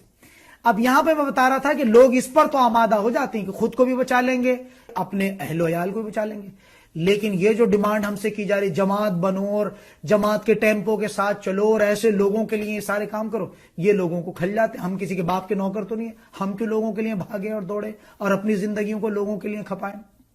بات سمجھ میں آ رہی ہے؟ تو اچھی طرح سے سمجھ لیجئے گا کہ جس طرح سے آپ سے ڈیمانڈ کی گئی تھی آیت نمبر 6 سورۃ التحریم کی آیت نمبر 6 میں، یا ایھا الذین آمنوا قوا انفسکم واہلیکم، کہ ایمان کے دعوے دارو خود کو بھی بچاؤ اور اپنے اہل عیال کو بھی بچاؤ۔ 50% آپ نے کام کر لیا، ویل اینڈ گڈ ہو گیا۔ لیکن اسی طرح سے سورہ آل عمران کی آیت نمبر 104 میں آپ سے ڈیمانڈ کی گئی تھی، کیا ڈیمانڈ تھی؟ وَلْتَكُن مِّنكُمْ أُمَّةٌ يَدْعُونَ إِلَى الْخَيْرِ، تم میں سے لازماً ایسے لوگ رہنا چاہیے، يَدْعُونَ إِلَى الْخَيْرِ وَيَأْمُرُونَ بِالْمَعْرُوفِ وَيَنْهَوْنَ عَنِ الْمُنكَرِ وَأُولَٰئِكَ هُمُ الْمُفْلِحُونَ۔ اب لوگوں نے کہا نہیں، جماعت تو ہم نہیں بن سکتے۔ تو یہ سمجھ لیے گا جس انسان نے بھی یہ کام کیا، کہ جس نے یہ کام کیا، اب میں اس کے ضمن میں بھی آیت نمبر بتا دیتا ہوں، سورۃ البقرہ کی آیت نمبر 85 میں، افتؤمنون ببعض الکتاب وتکفرون ببعض، یہودوں کی بھی یہ روش تھی کہ وہ کتاب کا میٹھا میٹھا لیتے تھے اور کڑوا کڑوا تھو تھو کر دیتے۔ یعنی یہاں آپ جو ہے سورۃ تحریم کی آیت نمبر 6 میں یہ والا پارٹ تو آپ بڑے ہنسی خوشی پورے کر رہے ہیں کہ ہم خود کو بھی اپنی آگ سے بچائیں گے اور اپنے اہل و عیال کو بھی بچائیں گے، لیکن سورہ آل عمران کی آیت کا آپ نے ٹھٹا بنا دیا کہ تم میں سے لازماً ایسے لوگ جماعت بن کے رہے۔ آپ نے کہا نہیں نہیں، یہ تو ہم نہیں کر سکتے، دوسروں کے لیے ہم اپنی زندگی کو کیوں کھپائیں گے؟ سمجھ میں آ گئی؟ ایسے لوگوں کے لیے جہنم کی بشارت۔ سن لیجئے گا قرآن کیا فرماتا ہے سورۃ البقرہ کی آیت نمبر 85 میں، افتؤمنون ببعض الکتاب وتکفرون ببعض، کیا تم کتاب کے بعض حصے پہ ایمان لاتے ہو اور بعض حصے پہ جو ہے تم کفر کرتے ہو؟ فما جزاء من یفعل ذلک منکم، تو پھر کیا جزا ہو سکتی ہے من یفعل ذلک منکم، تم میں سے جو بھی ایسا کرے اس کی سزا اس کے سوا کیا ہے کہ دنیا میں بھی رسوائی اور قیامت کے دن یردون الی اشد العذاب، عذاب کے بروز قیامت جو ہے اس کو کیا کیا جائے کہ دنیا میں رسوائی اور قیامت کے دن سخت عذاب کی مار، اور اللہ تعالیٰ تمہارے اعمال سے بے خبر نہیں ہے۔ یعنی آپ نے کہا خود کو بھی کر لیں گے، فیملی کو بھی کر لیں گے، لیکن جماعت والی بات کو آپ نے کہا نہیں، یہ ہم کام نہیں کر سکتے۔ ایسے لوگوں کے لیے میں یہ بات بتا رہا ہوں، افتؤمنون ببعض الکتاب وتکفرون ببعض۔ یہی معاملات بنی اسرائیل کے بھی تھے کہ وہ امت بننے کے لیے تیار نہیں تھے، وہ اپنی مسندیں اور اپنے فرقے اور اپنی ساری چیزیں۔ اب یہاں سے دیکھیے گا، جب لوگوں کو جماعت بننے کا کہا جاتا ہے تو لوگ کہتے ہیں کہ ہم جماعت تو نہیں بن سکتے، لیکن ہم انفرادی طور پر یہ جو ہے انفرادی طور پر کام کر سکتے ہیں۔ ایسا وہ اس لیے کہتے ہیں کیونکہ جماعت کے جو ہے، ظاہر سی بات ہے، جماعت کا ٹیمپو ہے، جماعت کی ریسٹرکشنز ہیں، جماعت کے آداب ہیں، جماعت کی ساری جو ہے پکڑ پکڑ کے گھسیٹا جاتا ہے ایک دوسرے کو جنت کی طرف۔ تو یہ ساری چیزیں جو انسان کو کھلتی ہیں۔ ساتھ ہی ساتھ سب سے مشکل چیز جو ہے وہ یہ ہے کہ امیر، ایک انسان ایسا امیر بن کے بیٹھا ہے جو قرآن اور حدیث ہر لمحے پہ آپ کو سناتا ہے، کرتا ہے، تو آپ کو مرچیں لگ جاتی ہیں۔ یہ چیزیں بھی ہیں انسان کی فطرت میں۔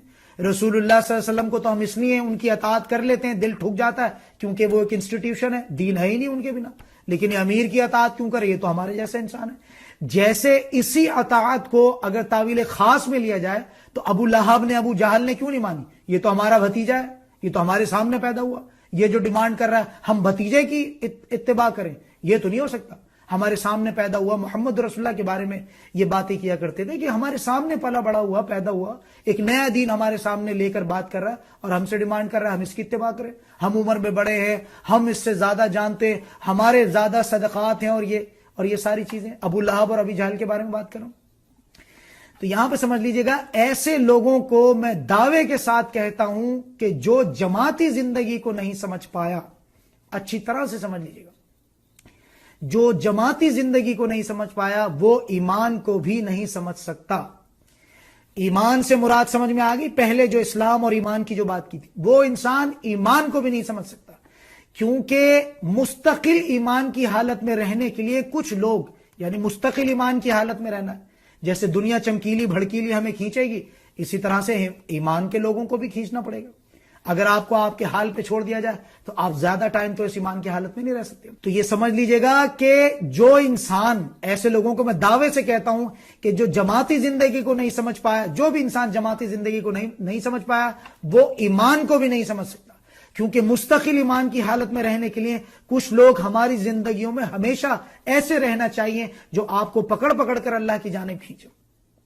آپ کو کیا لگتا ہے آپ ایک بار ایمان کی حالت میں آ گئے تو آپ ہمیشہ، آپ کا مرنا بھی اس ایمان پہ ہوگا؟ انسان صبح جو ہے انسان بہترین ایمان کی حالت میں ہوتا ہے اور شام کو بدترین کفر کی حالت میں ہوتا ہے، جیسے کہ اس کے بارے میں بھی حدیث ہے. تو یہ سمجھ لیجئے گا، اگر ایمان کی حالت میں رہنا چاہتے ہو تو تمہیں کسی جماعت کو، اور ایسی جماعت کو آپ کو جوائن کرنا پڑے گا جس میں کوئی فرقہ واریت نہ ہو. اب یہاں پہ دیکھیے گا کہ جماعت بننا جو ہے وہ اتنا ضروری کیوں ہے؟ جماعت بننا کیوں ضروری ہے، اور کیا ہم بنا جماعت بنے جو ہے وہ دین کو قائم کر سکتے ہیں؟ یہ سوال بہت امپورٹنٹ ہے. اصل میں دین ایک ضابطہ حیات کا نام ہے، اور اس کو قائم کرنے کے لیے ہمیں مختلف لوگوں کی ضرورت ہوتی ہے، کیونکہ دین میں مختلف شعبہ جات ہوتے ہیں. فار ایگزامپل النہیان کو اگر آپ النہیان کی مثال لے لیجئے تو میں آپ کو بتا دیتا ہوں کہ النہیان کسی گروپ کا نام نہیں ہے. النہیان ایک پراپر اکیڈمی ہے جس میں مختلف شعبہ جات ہیں. جیسے شعبہ اعلان اس کو اگر کہا جائے تو فیس بک کے بچیاں جو کام کر رہی ہیں، شعبہ اعلان ہے، فیس بک ڈویژن ہے.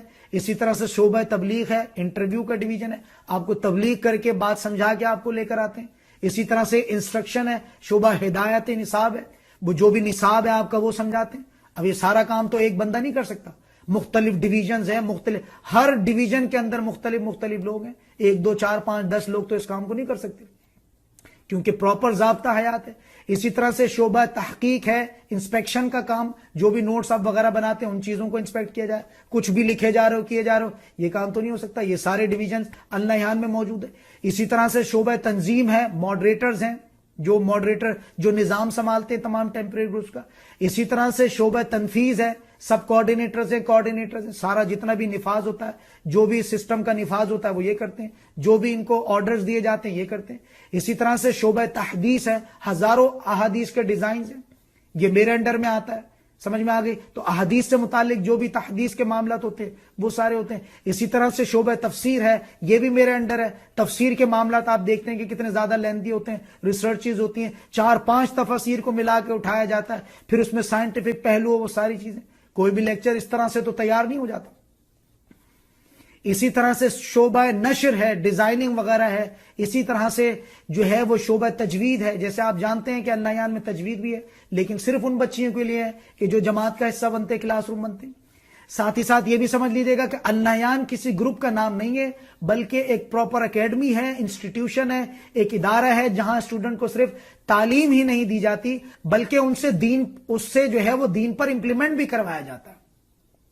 یعنی النہیان کا معمول یہ نہیں ہے کہ صرف آپ کو تعلیم دی جائے، بلکہ اس دین کو امپلیمنٹ بھی کروایا، بائے ہک اور بائے کرک آپ سے جو ہے وہ ان چیزوں کو امپلیمنٹ کروایا جاتا ہے. ان کا تزکیہ اور تربیت کر کے ان کا جو ہے وہ اچھے سے وہ کیا جاتا ہے. تعلیم تو انسان جو ہے وہ صرف یوٹیوب اور فیس بک سے بھی حاصل کر سکتا ہے، لیکن جو بڑا چیلنج ہے وہ لوگوں کی تربیت کرنا ہے. آپ نے دیکھا نا، قرآن بھی صرف آ گیا اور آ کے بس ٹھیک ہے جی اس کو پڑھ لو، بانٹ لو نسخہ بنا کے، ایسا تو نہیں ہوا. تو النہیان کا جو مقصد ہے یہ رسول اللہ صلی اللہ علیہ وسلم والا مقصد ہے. یتلو علیہم آیاتہ ویزکیہم ویعلمہم الکتاب والحکمہ. سیم اسی طرح سے اس پہ کام کیا جا رہا ہے. اور آپ دیکھیں گے کہ ہمارے لوگوں کا بھی جو ہے وہ ہمارا ایجنڈا بھی ہے، تعلیم، تزکیہ اور تربیت.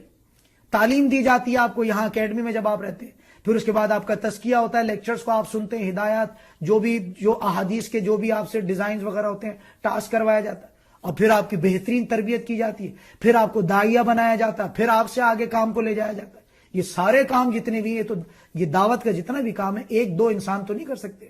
آپ کو پتا ہے تعلیم، تربیت، تزکیہ جس میں کوئی پیسے کی شمولیت نہیں، کچھ بھی نہیں. اپنا پیٹ بھی پالنا ہے، اپنے بیوی بچے بھی دیکھنے ہیں، اپنی بھی کوئی پڑھائی وغیرہ کرنی ہے، اپنا ہسبینڈ وغیرہ سب، اور ساتھ ہی ساتھ جو ہے پھر یہ کام بھی فری آف کاسٹ کرنا ہے. بہت بڑا چیلنج ہے آج کے دور میں. تو سمجھے کہ کوئی جو ہے وہ اپنا جو ہے وہ بال بھی فری میں جو ہے وہ نہیں دیتا. میرا مشن ہے کہ سب سے پہلے ایک ایسی جماعت تشکیل دی جائے جو بے لوس، بنا کسی پیسے کے دین کو سرو کرنے میں ایمان رکھتے ہوں. یعنی جو گروپس پہ گروپس جو سینکڑوں گروپس ہیں، ان گروپس کو چلانے کے لیے بھی تو لوگ ہونے چاہیے. پھر ظاہر سی بات ہے کہ ان لوگوں کا تعلیم، تزکیہ، تربیت بھی تو ہونا چاہیے. ایسی اللہ بلا اٹھا کے بھر دیا تو سسٹم تو نہیں چلے گا. یہ تو ایک اکیڈمی ہے. بات سمجھ میں آ گئی؟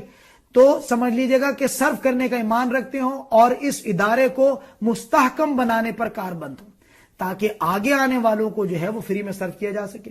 شروع میں 313 لوگ تو ایسے چاہیے ہوں گے کہ جو مضبوط جماعت کا فاؤنڈیشن بنے. اب یہاں ساتھ ہی ساتھ یہ بھی سمجھ لیجئے گا کہ کسی بھی ادارے کو چلانے کے لیے 2 ہی طریقے ہو سکتے ہیں. یہ ہماری بچیوں کو بات سمجھ میں نہیں آ رہی. یعنی آپ کو وہ سروسز بھی پسند آ رہی ہیں، لیکن آپ نے جو ہے وہ اس سروس کا حصہ بھی نہیں بننا، تو پھر کہاں سے فرشتے نازل ہوں گے اس اللہ یان کو چلانے کے لیے؟ اب یہ سمجھ لیجیے گا کہ 2 ہی طریقے ہو سکتے ہیں. یا تو والنٹریلی جو ہے وہ ٹیم ورک کیا جائے گا، رضاکانہ طور پر یہ پلیٹ فارم بنا ہے، یہاں ایمان والے لوگ ہیں، آپ کا تعلیم، تزکیہ، تربیت ہو گئی، بات سمجھ میں آ گئی، اب اس اکیڈمی کے ساتھ آپ مل کے چلتے ہیں، احسان کا بدلہ آپ احسان سے دیتے ہیں. ایک طریقہ تو یہ ہو سکتا ہے کہ جو آپ نے پڑھا اس کو امپلیمنٹ کیجئے، اس کو پریکٹس میں لے کر آئیے. یہ پریکٹسنگ پلیٹ فارم آپ کو ملتا ہے فری کا. ظاہر سی بات ہے آپ گھر میں جا کے کسی سے بات کریں گے، وہاں تو کوئی بات نہیں سننے والا. گھر کی مرغی تو ہمیشہ دال برابر ہوتی ہے، اور آپ اندر سے کھول رہے ہیں اور جل رہے ہیں کہ میری کوئی بات نہیں سنتا. اگر گھر میں کوئی بات نہیں سنتا تو یہاں پہ بات سنائیے. یہاں تو لوگ آ رہے ہیں جلدی جلدی بھاگ کے، ہمیں بڑا شوق ہے قرآن کا، ہمیں بڑا شوق ہے.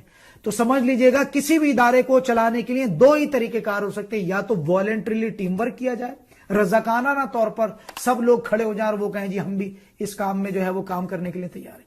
یا پھر یہ ہو سکتا ہے کہ اس کام کو پیسے سے چلایا جائے، آپ سے پیسے لیے جائیں 1000-2000 فارم کا بول کے، یا جو بھی نصاب کا، سلیبس کا، یہی ساری باتیں جو کر رہا ہوں میں، اس کو سب کو تفسیر میں اتار کے اور پھر اس کی جلدیں بنا کے، پرنٹنگ لائن کا ہوں میں، سارا کام کر سکتا ہوں، ڈیزائنر ہوں، فائنلائزر ہوں میں. بات سمجھ میں آ رہی ہے کہ نہیں؟ تو میرے لیے بہت آسان تھا کہ میں یہ کام کرتا، کتابیں بنا کے کچھ چند پیسوں میں لگا کے، اور پھر اس کے ضمن میں جو ہے دھڑا دھڑ اس کو کورس بیچتا. پری پیڈ ایکسپینس ہو جاتا میرا.